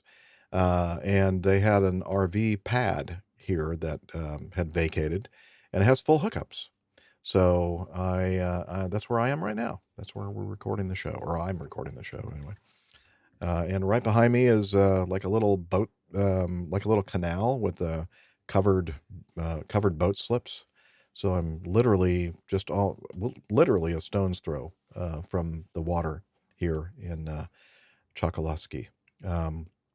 And tonight I have a good friend. You may remember me telling you about my trip down to Naples last year, and I met my high school band fellow trumpeters, Stan Lindsay and Bill Hightower. Stan lives here well, not here, but just up the road in Naples. And so I contacted him and let him know that I was pretty close by where he lives. And he said, let's do lunch. I guess it's really going to be dinner. He's going to come down after the show recording around 5 o'clock today. And he's going to pick me up. And we're going to, I guess he has some experience with Everglades City. And he said he knows a couple of places that might be good for a nice meal. So he's going to pick me up here. And we're going to have some seafood together, I think. So I'm looking forward to that. And where am I going to be? Blackhawk says. UH Blackhawk says that looks wonderful as I view the frozen Hudson River. Yeah, things are much, much nicer here, I think. The outside temperature is 70 degrees Fahrenheit. And it actually gets a little chilly at night here and down in the 40s. When I woke up this morning inside, I didn't have the furnace on, so it got down to about 52 degrees Fahrenheit, and I like it nice and cold in the RVS. But yeah, so I'm down here basically in South Florida to escape the cold temperatures, so that I don't have to winterize this thing again. And looking at the projected low temperatures for the next couple of weeks, and yeah, I might be down here in Florida, or maybe I'll start making my way out west or something. I may be away from the Atlanta area for a while, because it looks like temperatures keep dipping down into that danger region for winterization or not for me. So I think I'm going to end up in the Tampa area around the weekend of the 18th, 19th. The Florida RV Super Show is going on, and I've gone to it the last 2 years, and so I might go over there and hang out for a bit later in the week. And then there's a meetup that I'm going to attend. One of the YouTubers that I follow, they're full-time RVers. I've purchased a ticket for that meetup, so that's Saturday the 18th.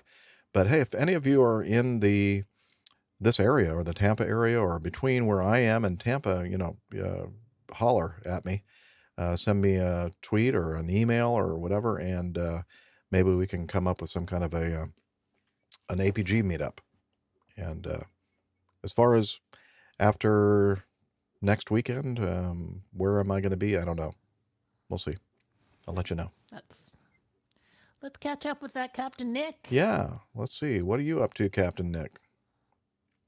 Yeah. Let me think. I've done a dog shoot.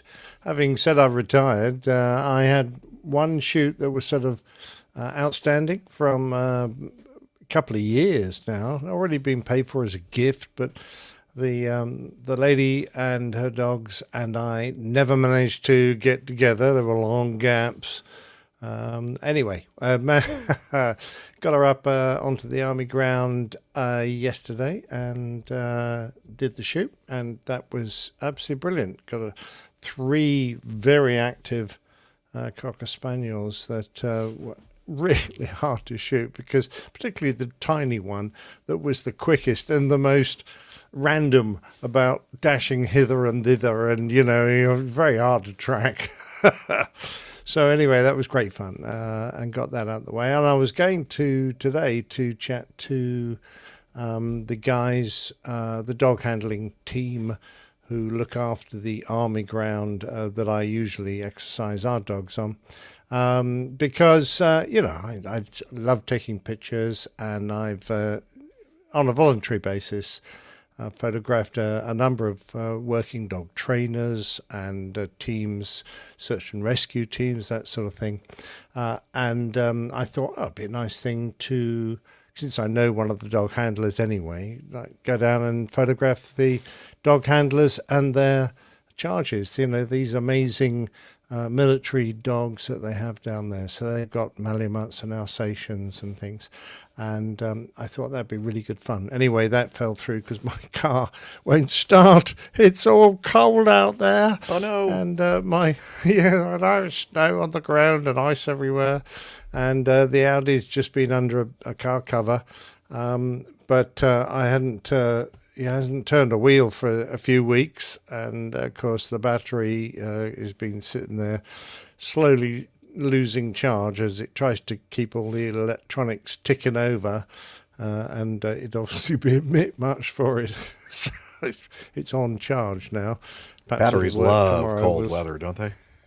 Oh, yeah, absolutely. Well, it is a German car, you know, it ought to know a little bit about the snow, but anyway, by the by.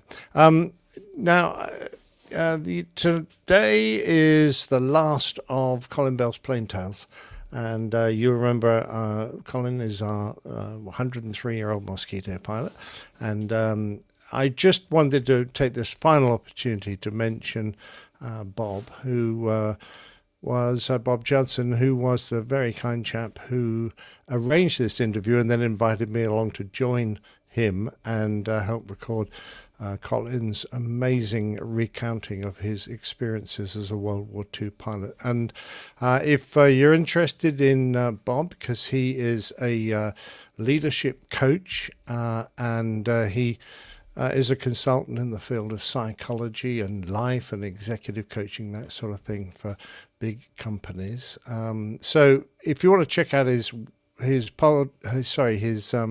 website, it's at www.leading.leadingforlife, and that's figure 4, leadingforlife.co.uk, and his podcast, although it comes out on Buzzsprout, you can just search for Leading for Life and you'll find it on any decent podcast app. And the big thing I wanted to mention is Colin. If you've been listening to the Plain Tales, you'll know what a fantastic raconteur he is, but he's visiting America, and he'll be in California in a few weeks, and we'll be speaking at the Voices of Valor Gala dinner. I noticed they've misspelt Valor. I don't know quite why they do that, but there you go. Voices of Valor, which he is undoubtedly one. And it's a tribute to the greatest generation, which I think is a lovely compliment to those surviving World War II pilots. Colin won't be the only speaker, but he is certainly, in my mind, going to be one of the best.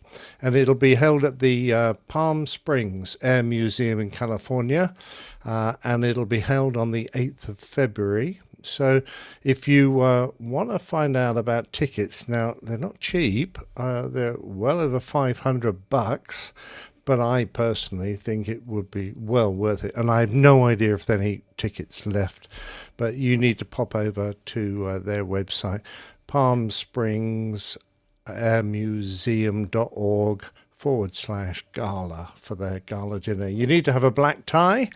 And not just one of those old ones. This means a I have one for my uniform days. Yeah, exactly. Yeah. Wrapping around your forehead is not going to work. I'm sorry. Okay. They'll get thrown out, even if you do have a $500 ticket. No, a nice black bow tie and all the formal dinner jacket accoutrements to go along with that. So I think it would be a fantastic place to visit and a fantastic gala to go to, and I'm sure that the money they generate will be going to good causes. But anyway, I thought I'd get all that out because it's one of the last shows, and all that information will, Jeff assures me, be in the show notes afterwards. Yeah, I'm looking at the website right now. It looks like it's going to be an elite show because they have the elite show band for entertainment. Oh, right. Ooh, okay, nice. There you go. I was thinking about driving all the way over to Palm Springs, but $525 and a black tie, I think I'm out. Yeah. Yes. Well, I can lend you a black tie. I've got several, but... Well, I mean, I probably need the rest of it, the outfit with it as well. Yeah, probably, yeah. My preference is for a silk horse-colored jacket, you know, in a DJ. I think always they look very cool. I thought this was like a Chippendales thing where you just wore the black tie. Yeah. Well, Jeff might be able to get away doing that. Particularly if he holds his stomach in. I don't think I can hold my stomach in for that long. So, I'm out. Oh, what a shame. Yeah. What a shame. Perhaps they'll send you a free ticket. You never know. You never know. And then I can go and Cover buy art. a nice tuxedo. Yes. Yeah. Liz shouts cover art. So we had some great suggestions last week. We were talking about how to get your dog, if you've got one in the cabin of an aircraft, a support dog, down a slide if you do an evacuation. Well, this cover art shows you how. You put your dog on a slide and it goes on down just like Snoopy. We had an aircraft, I'm trying to think what it was called. It was a Grumman Tiger, that's right, that collided with a Cessna. And so we've got that in this picture, because sticking out of the back of Snoopy's flying kennel is the back end of a rather bent now Grumman Tiger. And we were talking about rear end on the runway, canine slips and slides, but really we settled on Jeff's dark and stormy night. Oh, that's a bit of a story Jeff might want to tell, but it was about him getting a request to ring a certain phone number. Yeah, and when I was talking about it on the last show, I thought I was talking to somebody from Atlanta Center. They were the ones that notified me and gave me the number to copy. But the organization that I was talking with was Potomac Approach Control, and they were the ones that informed me that of the possible alleged violation, and I explained that I was let off the hook for that. And I also have a link in the last show for the Catholic pilot episode that I recorded. And at the time, I was already doing the Airline Pilot Guy show, but I was kind of keeping the Catholic pilot thing in the background to do, like more personal and intimate kind of things. And this kind of, intimate, you know what I mean. I know. But it was one of the last Catholic pilot episodes that I recorded, and I had a link to that in the last show if you want to hear me tell the whole story about what happened that dark and stormy night up in Washington. It's a good story, actually. I thoroughly enjoyed listening to that. Yeah, and you did explain it very well, and it improved my consideration, my attitude towards your flying skills enormously, Jeff. So that's why the Washington monuments are on that. Arc. Yeah, exactly. So that's why it looks like Washington there with the White House and Capitol Hill. Love it. What else we got? Of course, Snoopy was a great author, and he always started his books, it was a dark and stormy night, or it was a dark and stormy night. So that is hence the show title. Now, what else we got? The show number 646 is this show, but if you look at the page underneath, you'll faintly see 645. 645. Hiding exactly underneath 646. So that's the show number for last week. And, of course, the logo was integral in Snoopy's goggles. Very clever. There you go. So, and the one thing I forgot, I was going to put a grey moustache on Snoopy there, but I damn well forgot that. Wasn't that silly of me? Oh, wow. Anyway, that's last week's well done. cover art. Very nice. As usual. All right. So I just want to point out that I have fulfilled my contractual obligation, and I brought one new viewer to the show. So Echo Romeo excellent. there in the chat. Okay. down. Who's this in the chat that we're talking about? E. Richardson. It's one of my good friends. Romeo. He managed to join us. So there's Excellent. my one person. Mark that down. Hello there. Hi. E. Richardson. Hi, Echo. Welcome. Echo. Echo. All right. Very good. Okay, coffee fun time. Coffee fund. Okay. Let me find that button to push. Here we go. Johnny, how much more coffee? No thanks. I love coffee, I love tea, I love the APG community. Coffee and tea and the Java and me. A cup. Don't you enjoy listening to Liz sing AJ? No, not really, probably. Absolutely. Good A little bit of latency involved. I usually try to take the latency out when I do the audio-only podcast. Anyway, that's better. You guys harmonize. Yeah, the Coffee Fund is your way to support our show financially if you have the financial resources to do it, and you haven't given all your money to that other podcast. So since our last episode, we have a couple of folks who've used the Coffee Fund Classic method. We have E. Holiday. I'm not sure what the E stands for. Exciting Holiday? I don't know. So thank you, E. Holiday, for your contribution. And also Mazus. He's in the Kareem, chat room. Dr. Kareem. Oh, who's with us here in the chat room. Yay. As he gives us his normal monthly contribution. Very generous. Thank you very much, Doctor. And the other way to support the show is to become a patron of the show via Patreon. And we have a new producer, Daniel Schurner.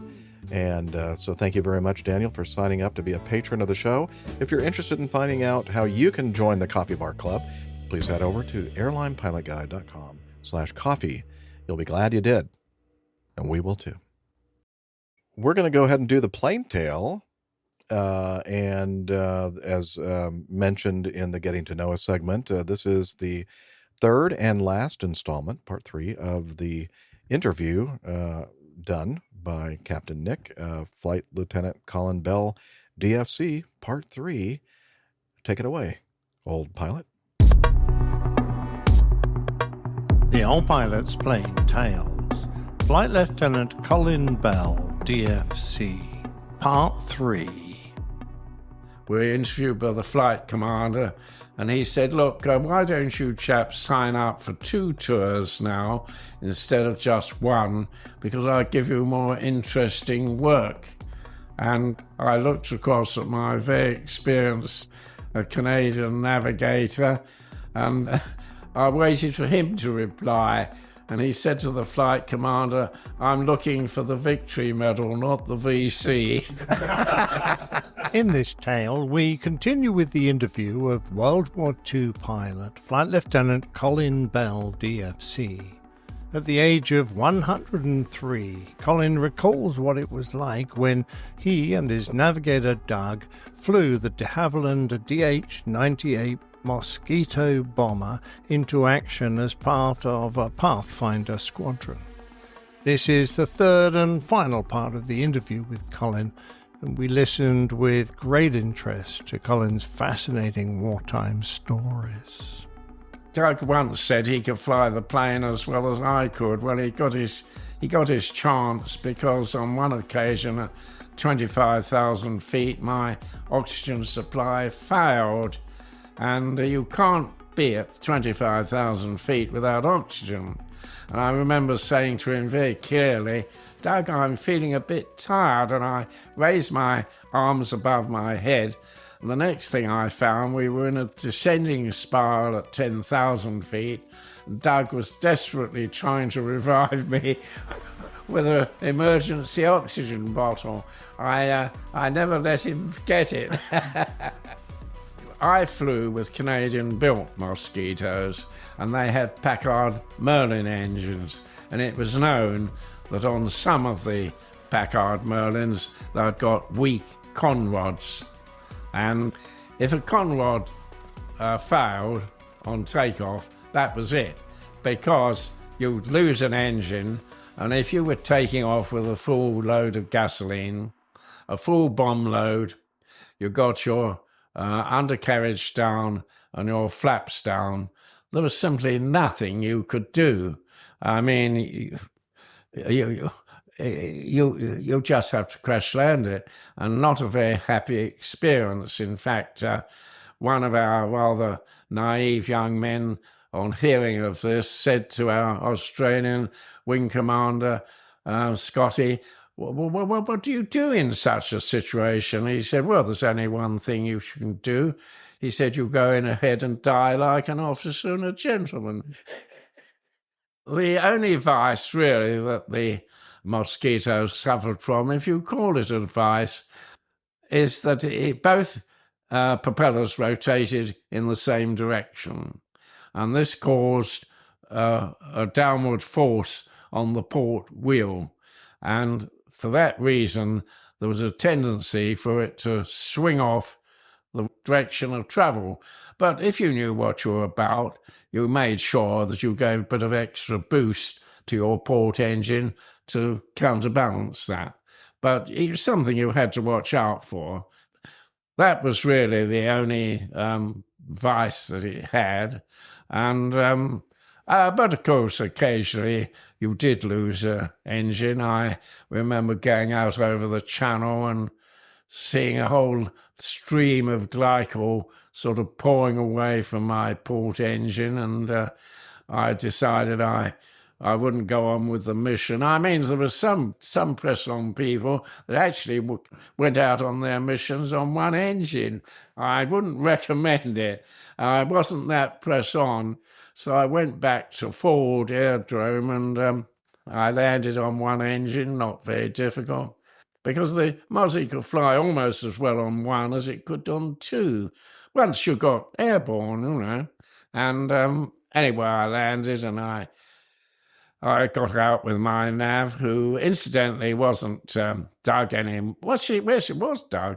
And we went up into the mess and I started on my bacon and eggs, and the steward came up and said, "Sir, there's an aircraft that's just come down from Downham Market to take you back."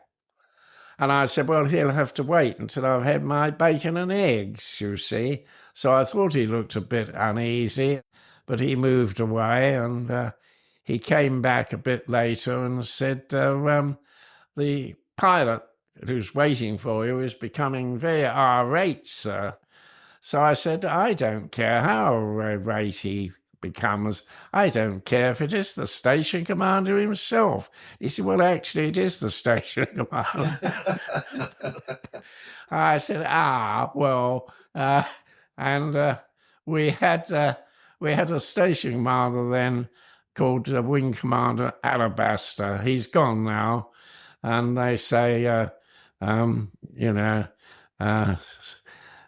what's the phrase, the Latin phrase, "De mortuis non easy bonum," which translated for the peasants means don't say anything about the dead except good.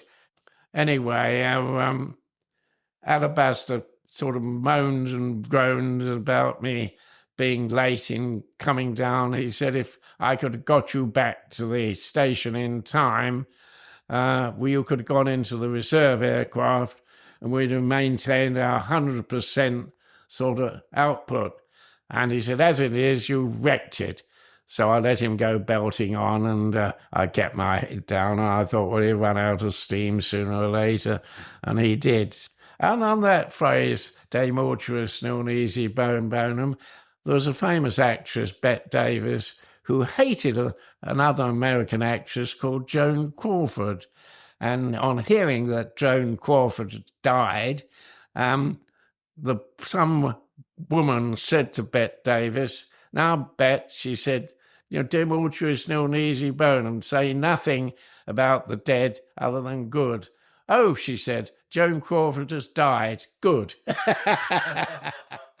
Now, I flew an aircraft called K for King, and it's displayed, a painting of it is displayed in this club right opposite the Loos.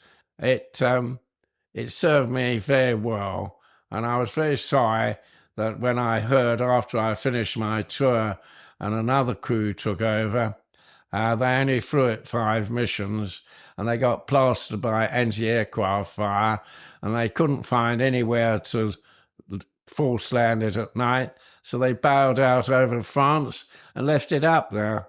Well, aircraft don't stay up in the air very long when they haven't got a crew. That was the end of poor old K for King. But I had another one that I flew occasionally, which was known as L for Leather. And L for Leather served us quite well, but it was not, to my mind, it didn't feel just as good as K for King. Yeah. Colin, full of stories, told us about a close call he had with some anti-aircraft fire. I think it really was due to my, well, it was certainly due to my inexperience, because has to be understood that anti-aircraft fire, there was a lapse of time between they fired the shell and shell reaching you. And remember, we were flying 4 miles up in the sky, so there was a significant period of time. So the Germans, although they had radar on you, which were connected to their searchlights and guns, they had to predict where you would be. And that's why it was known as predicted anti-aircraft fire. And if you had any sense, unless you were on the bombing run, you made sure that where the shells were going to explode, you were somewhere else. But on this occasion, I'm afraid through inexperience, I allowed myself to get caught, and a shell exploded under the aircraft, and it lifted the aircraft up. And although I didn't realise what had happened, it had interfered with the flow of petrol to the carburetor, because we had old-fashioned carburation systems, unlike the Germans who had fuel injection. Well, anyway, the long and short of it is it caused power to be cut from both engines, and all I found was that the propellers were windmilling around without any power. And that's not a happy situation, at which point my navigator, Doug, leaned across to me and he said, "What do we do now?" Well, there was only one thing we could do. I said, "We wait." So I put it into a glide, and after seemed an interminable period of time, the power came on again, and I angled the aircraft away from Berlin. I leaned across to Doug at this point and said, "You weren't frightened, were you, Doug?" And he said, "No, I wasn't frightened. I was bloody terrified." And that was formed the title of the book that his son subsequently wrote a few years back. And I think it encapsulated it rather well.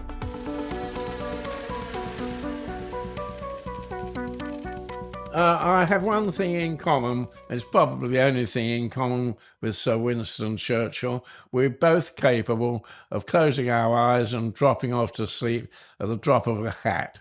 And it was no exception for me when I was flying over Germany.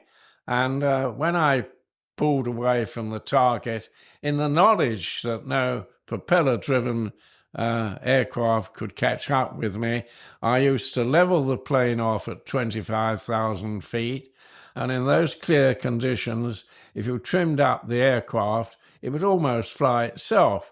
And then I'd say to Doug, "Now I've set it on course, I'm going to have a little nap," because I used to take a little pillow with me, and that's why Doug said he could fly the plane as well as I could, you see.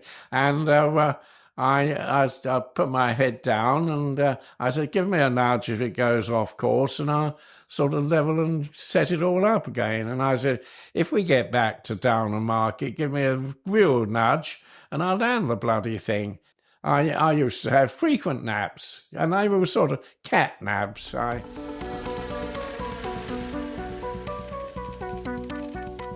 On one occasion, I was travelling back, and there was a God almighty bang under my starboard wing, and Doug, another of his silly questions, he said, "What was that?" And I said, "Well, it was a shell, wasn't it?"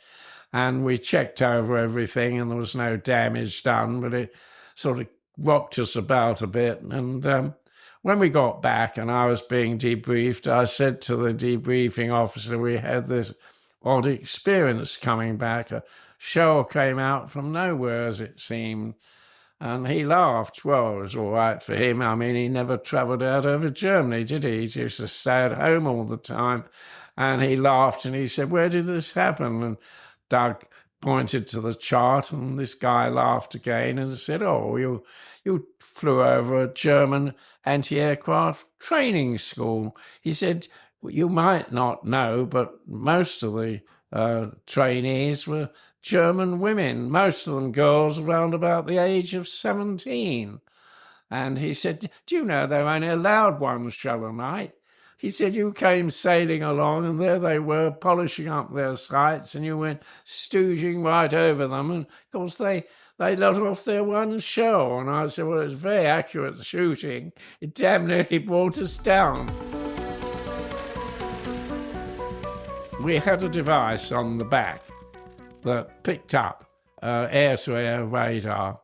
So if a German jet fighter, which was an Me-262, which could do 100 miles an hour faster than we could go, once started painting you, then a white light would appear on my instrument panel. And this white light appeared one night. I was ready for it. I thought it might happen.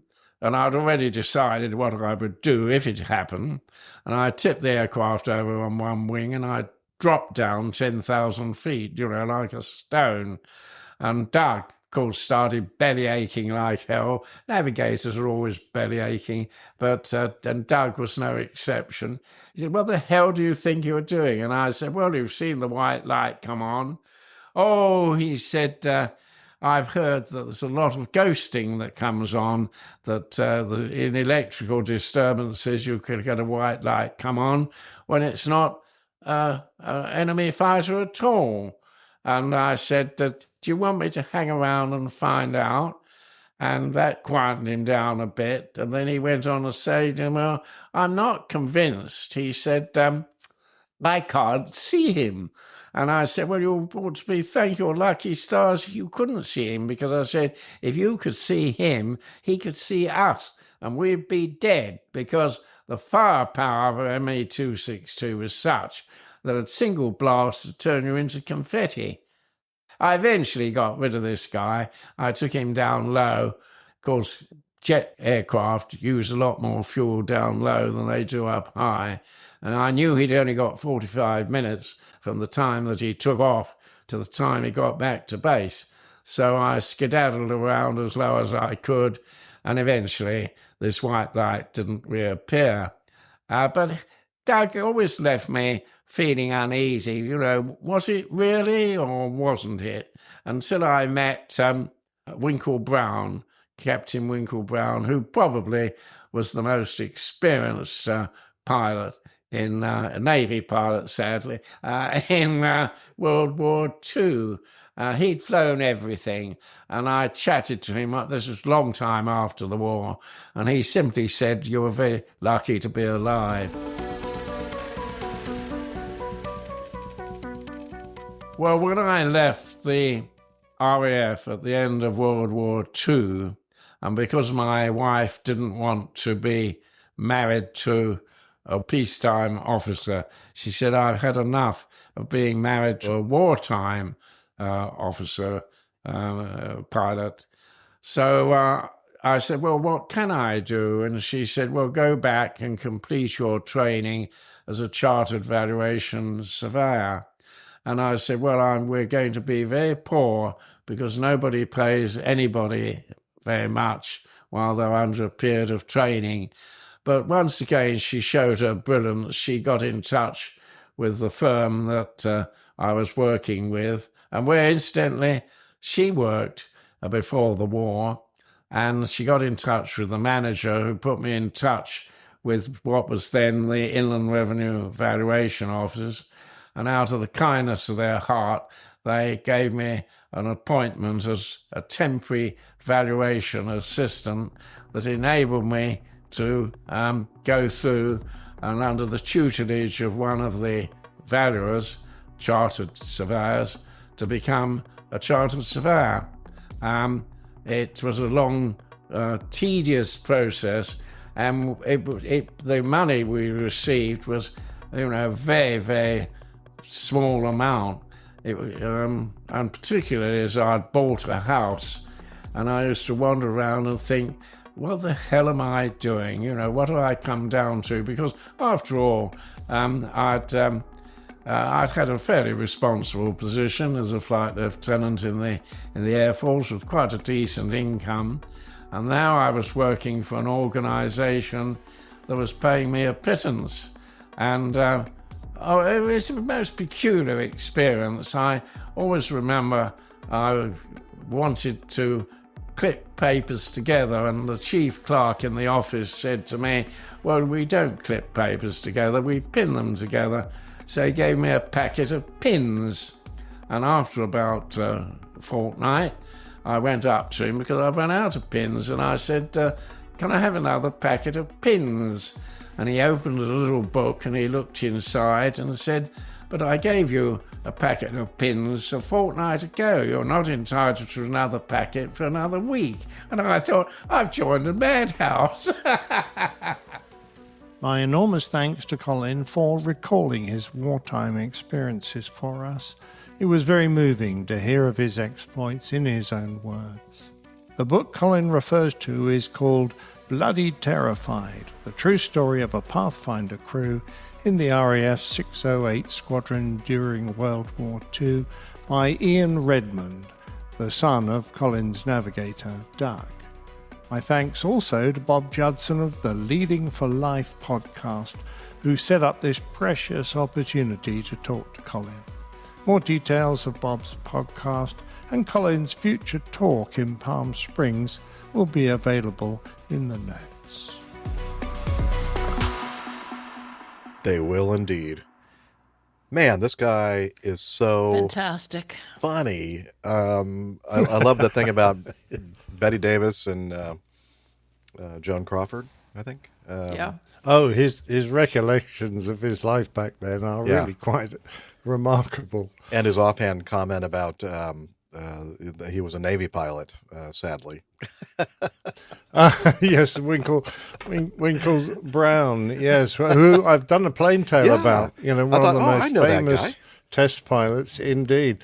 Remarkable man, and holds the world record for the number of carrier landings, and will probably the fact that he flew more types onto carriers than anyone else in the world, and that will be a record that is probably never broken because of the number of aircraft that were trying to, or that he flew in those days compared with nowadays. There aren't that many around. Wow. But, I just was in awe of Colin by the time we'd finished, and, it was just such fun. Thoroughly enjoyed it. Fabulous. What a privilege. If any of you are listening and are living in the general Palm Springs area, that area of our country, it would be, and you had the extra cash, to spend on a $525 ticket, I think it would definitely be money well spent to it'll probably be rubber chicken, but I think the speeches will make it worthwhile. I think so. If it's a charitable thing, do they get a tax deduction for that? Is there something about that if it's a charitable contribution? I don't know if there's any tax reduction for buying a ticket with it. I don't know.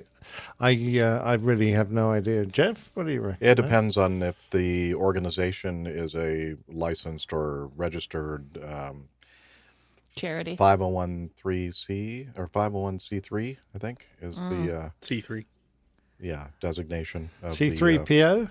C3PO. That's a different. You get like double the bang for your buck on that one, I think. Excellent. Yeah. By the way, I was delighted to get that picture of Doug standing in front of an ME-262. Oh, I love that one too. Yeah, thank you for reminding me. Yeah, he was thumbs down. He was invited over there to go and look at it, and he's sitting there with his thumbs down. Beautiful. Wow, what a guy! Absolutely what a guy! Brilliant. Where was this picture taken? Well, I believe the only flying one is in Germany, but I didn't have the details of each of them. But that certainly looks like it is a flying version. What a remarkable airplane that was that the Germans built then. Almost looks like a fish with a face on it on the nose. It does. It looks remarkably aerodynamic. A very impressive airplane. Yeah. After a brief search the Palm Springs Air Museum is in fact a not-for-profit 501c3. Their There you tax go. ID is on their website. So 501c3. possibly, It is tax deductible. Deductible. But of course, as they always say, consult your tax financial professional. advisor. professional, tax advisor to make sure that you qualify. Your And by the mileage may way, vary. anybody that is a member of the, I hope this is not news to some of you and doesn't upset you, but we are not a 501c3 charitable. I got to go call somebody. Excuse me. Okay. Yeah. So Well, even though we don't make a profit, or is that just bad management? yeah, it's just it's all paperwork, and it's quite a hassle to. Too much admin. Not profitable and not for profit are different things. Exactly. Oh, damn. Exactly. I had a screen printing business that was not profitable, but it was not a not for profit company. Yeah. Unintentional. Yeah. Anyway. Yes. Well, let's quickly get on with a couple of feedback items, and the way we start that is by pushing this button.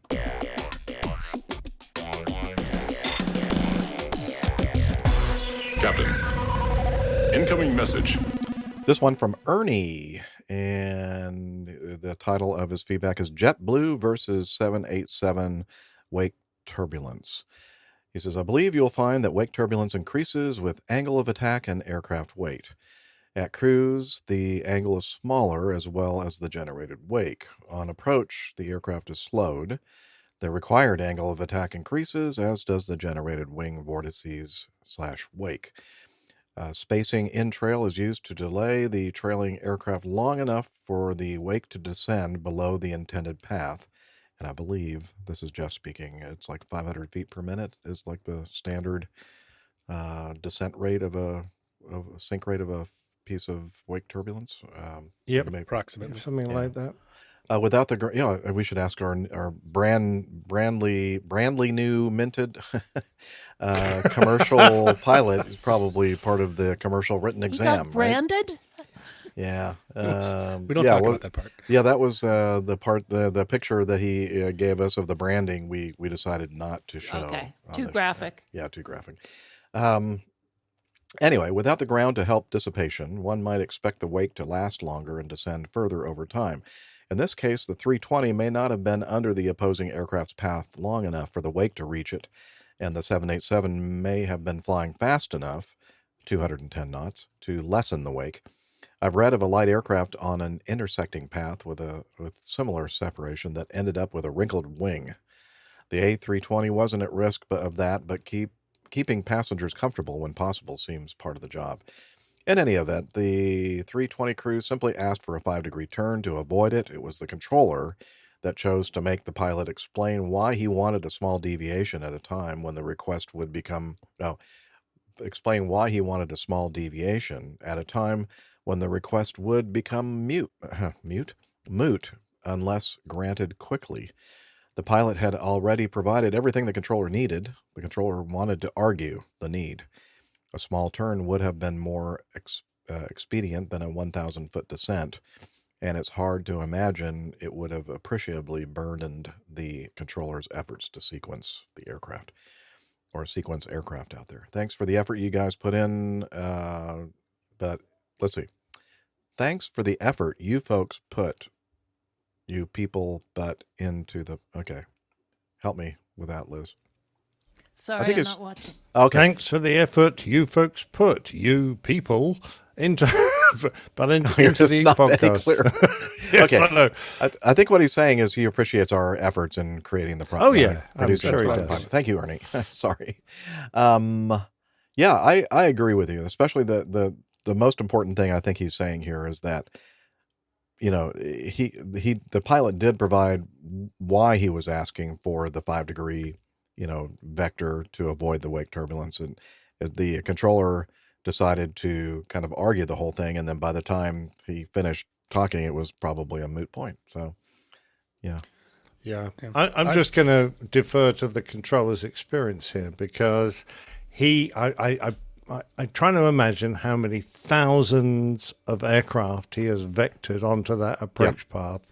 And he's probably, in a significant number of cases, put one on top of the other with the approved air traffic separation. So if it was a major problem, I think he would know about it and he wouldn't have done that. Having said that, he did offer to let the guy descend. Yeah, right. Further, to give him more clearance, and he refused that. So I'm going, the controller relies on the angles at which the aircraft arrive onto finals to give them the separation down final, and even though 5 degrees may not be a lot, it might be, you might mess up his planning for the distance that these guys were going to be once they're all lined up. So I'm going to come out on the side of the air traffic controller, in addition to the fact that when you are in the cruise, particularly at the early part of your flight, you're considerably heavier. In the case of my A340, I might be 100 tons heavier when after takeoff, initially in the cruise, than I would be during the approach. And that has a significant effect on the amount of wake turbulence when you're at your lightest. I agree with all of that. Although the only thing I'll say is that in hindsight, maybe the controller could have, even though he was probably right and he was doing everything he should have been doing with regard to the possibility of a wake turbulence encounter, if he had just said, okay, 5 degrees right, approved. How much would that have really, been messed up things for his sequencing and everything else? And it may have been just easier just to say, okay, fine, and not, I'm sure he had the pride of saying like, oh, you're questioning what I'm doing here, and let me explain why this is okay, what I'm doing. And if you want, I can descend you 1,000 feet. It may have, again, as I said, it might have been a little bit of a, what, you don't think I know what I'm doing here as a controller?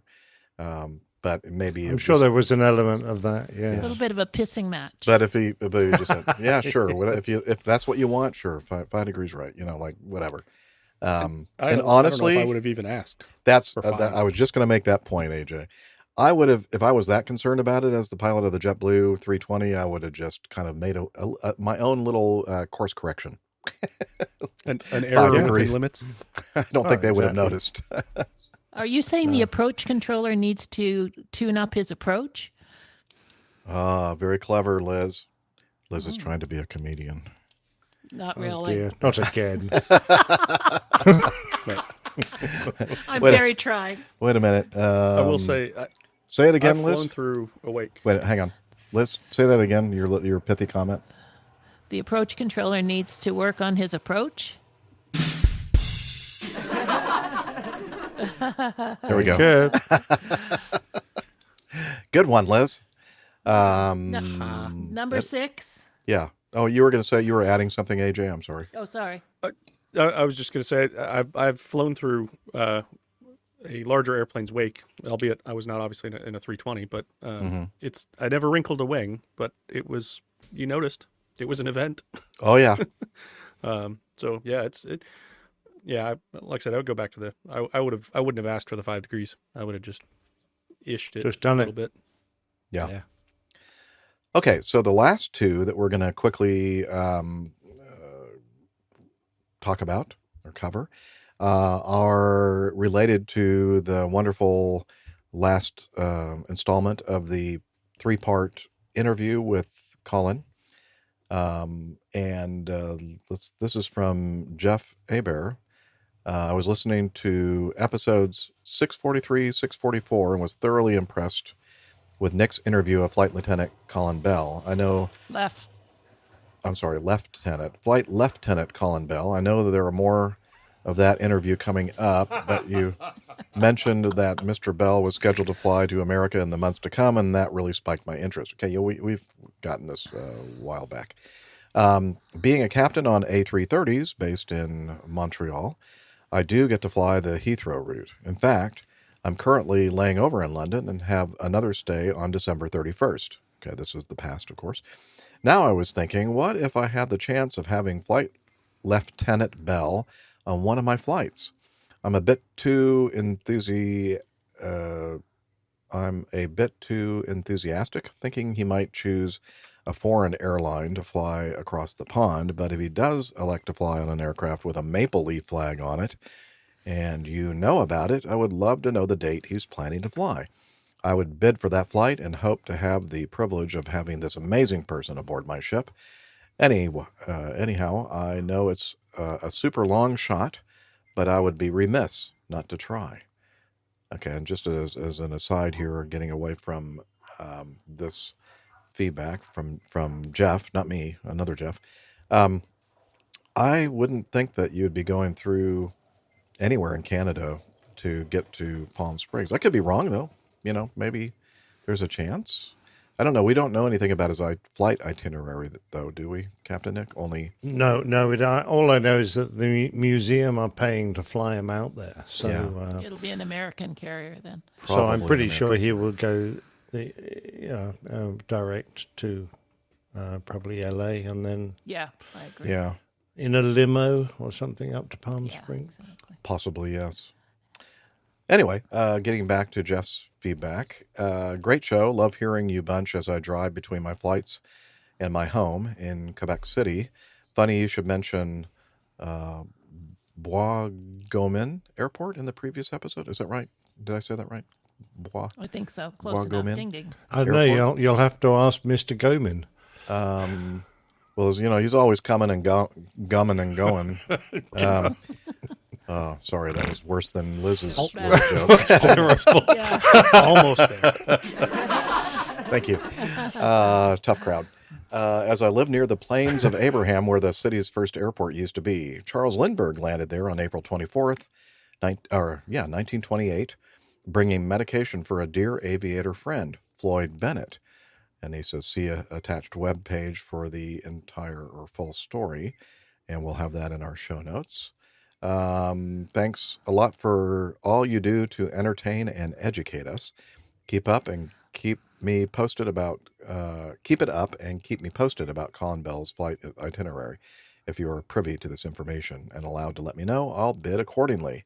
Cheers, Jeff Aber. And as we said, we're not privy to that information, Jeff. And if we were, we would send you a private email letting you know all the details. But as we said, we probably think that he'll be flying an American registered carrier over to LA or something like that. But he will also have that article that he referenced in the show notes. Mm-hmm. Okay, and last but not least, from John Johnson. And he says, hi, Captain Jeff, Captain Nick, Liz, and the whole APG crew. I've been listening for some time, but Captain Nick's plain tales of the interview with Lieutenant Colin Bell sent me over the Patreon edge. I'm happy to be a supporter of the great podcast. Yay. Yeah, I think we had him a couple of shows ago as a Patreon. Yep. So thank you for that. And he said, I love the first installment of the interview with Lieutenant Bell, and totally by chance happened on this YouTube short of a female World War II veteran who apparently flew the Spitfire in some capacity, and thought Captain Nick and especially Lieutenant Bell would enjoy seeing it. Now, unfortunately, I tried to download this video or actually even get to it and watch it, but I got this message that says this video is private. And nothing I could do could... That's funny. I was able to see it. Were you able to watch it, Liz? Well, try it now. See if you can... All right, just a minute. Give me a sec. Okay. Give me a sec. Because in the meantime, I was just going to say that I suspect the only lady pilots who would get near a Spitfire were the ATA, the Air Transport Auxiliary pilots, who took brand new aircraft or aircraft, had been repaired from the factories out to the squadrons. So they just did the transporting of these aircraft and weren't allowed to take part in real operations. But it was a dangerous job anyway because of the weather and the the limited training they had, and some great stories from these fantastic ladies. Now, there was an equivalent ladies force of pilots in the United States. I think they were the Wasps, is that right? Yeah, that's correct. Who have equally exciting stories. But one of the most remarkable, I think, I've seen is a photograph of a diminutive young lady standing beside the enormous tire of a Sterling 4-engined heavy bomber just after landing it. When she, I think she might have had a co-pilot. That was about it. But these two ladies flew this huge bomber out to a base. And when they climbed out, all the ground crew were standing around waiting for the real pilots to come out. And she got a picture of herself standing beside this huge bomber. And it was, just makes you think, what a fantastic and how brave the job these girls did, and how brave they were. Very good. Yeah, Liz confirmed that the video now, even though it wasn't at the time that this was sent from John, wasn't private, but now it is. So, John, if you're listening and you have another link that you could supply that perhaps is not designated as a private video, would you send that to us, and then we can play it, or at least talk about it. So, yeah. Yeah. I must point out that one of the plane tales I did about Amy Johnson, she perished doing one of these delivery flights when she crashed into the Thames during very bad weather. And a tragic end to a young lady with a remarkable flying career. All right. So it is now time for us to wrap up the show. And the first thing we normally do is point you over toward our website, airlinepilotguy.com. Again, you know the routine. Lots of stuff, most of it accurate, about the crew and the community. 50%. 50% at least. That's what we shoot for here. And lots of good stuff over there. So check it out, airlinepilotguy.com. Our 50% guarantee is included with any purchase. And I'm not sure why I said purchase. I guess there are things to purchase there. We have a merchandise link, and I don't even know it's there anymore. Anyway, we're also on social media. And Captain Nick, would you like to do the honors? Oh, I'd love to. On Facebook, or Faceplant, as we all like to say, you can find us facebook.com/airlinepilotguy, and Jeff knows the proper name for a /. I did. I've forgotten already now. something cool. There's a cool idea. Yeah, something cool. Hercule Poirot. That's it. That's it. That's on X. On X, we're at APG Crew. On the Instas, where you'll just find copies of all the artwork, instagram.com/APG Crew. And, of course, YouTube, where you can find this fantastic How We Made It video. Fabulous. youtube.com/airlinepilotguy/streams, which is something that becomes very important to you when you're gentlemen of our age. Easy now. And, I'm not quite there. And I'm okay so far. But if you're squeamish at all, I would I'd really think twice about watching the video of us. But we also Speaking of streams, what's happening speaking in the of shower? streams, it sounds like Hillel doesn't have any problem with streams. Hillel, can you tell us about Lucky Slack? man. Okay, but I'm dripping wet. All right, come on over here. As long as you're dripping, that's all right. He's dripping wet, so I don't know what to say about that. All right, let's hear what he has to say about Slack. APG listeners, please join us on our Slack team. Slack is a communication, coordination, and sharing platform that works on your mobile, laptop, or browser.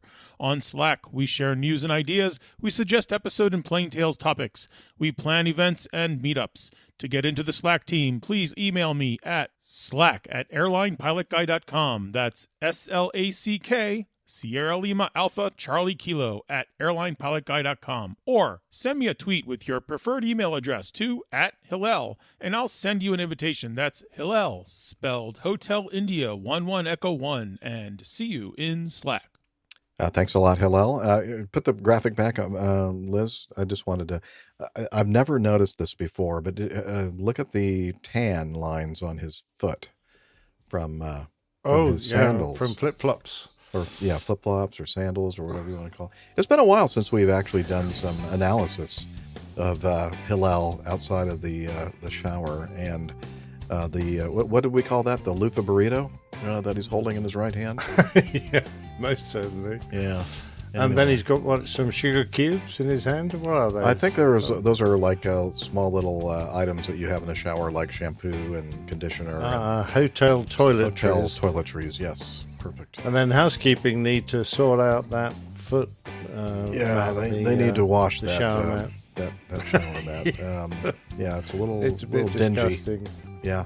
Yeah. Anyway, I do like the robe though with the captain stripes on it. So I guess we need to call him Captain Hillel from now on. I think we should. Yes. I thought that was yours. Oh yeah, could be. Hey, what do you do with my epaulets? Damn it. Okay. One more thing to talk to Hillel about. Getting all wet. Okay. And so thanks a lot, Hillel, for creating and managing the Slack group. And also we'd like to say a big thanks and round of applause for Liz Piper, our producer. Liz. Good job. Yeah, you. Good job with the plane tail. I know it's hard. Thank you. Yeah. That's very stressful, but got her done. Yeah. Perfect. All right, and finally, thanks again for joining us, Alpha Juliet. We know him as AJ, and appreciate your coming on. Oh, you know what? You didn't mention, and I forgot to mention as well, is that yesterday was a big day for you. It was an anniversary of something. I think anniversary of the day that you came out of your mother. Yeah. Yeah, my turned aunt 30 sent my mother at last. Hey, my class 1 medical still lasts for 1 year. So at what year? What age is it then that only lasts for half? 40? Yeah, it clicks at 40. Interesting. Oh, I just gave it away. Sorry. It's the most important birthday since December 26th. Exactly. So happy birthday, day late. My aunt sent my mother a text message that said Happy Labor Day. All right. So with that, I guess it's time for us to watch this pickup truck go by on this shelf. Listen to it anyway. The exciting life of an RVer. It is. Yeah, it could be worse. Is it RVer or RVist? RVer is what I've been reading and hearing all these years of following the RV world. Anyway, so road vesseler, road vessel studier, whatever. A guy in a van. Wrap it up, boys. A guy in a van down by the river. That's what I am. Anyway, so we're going to wrap it up as our producer is demanding and say, wishing you all clear skies, unlimited visibility, and tailwinds. Take care and God bless. Bye-bye, everybody. See you. See you next time. Yeah, he's up in the sky. It's the airline pilot guy. Good day.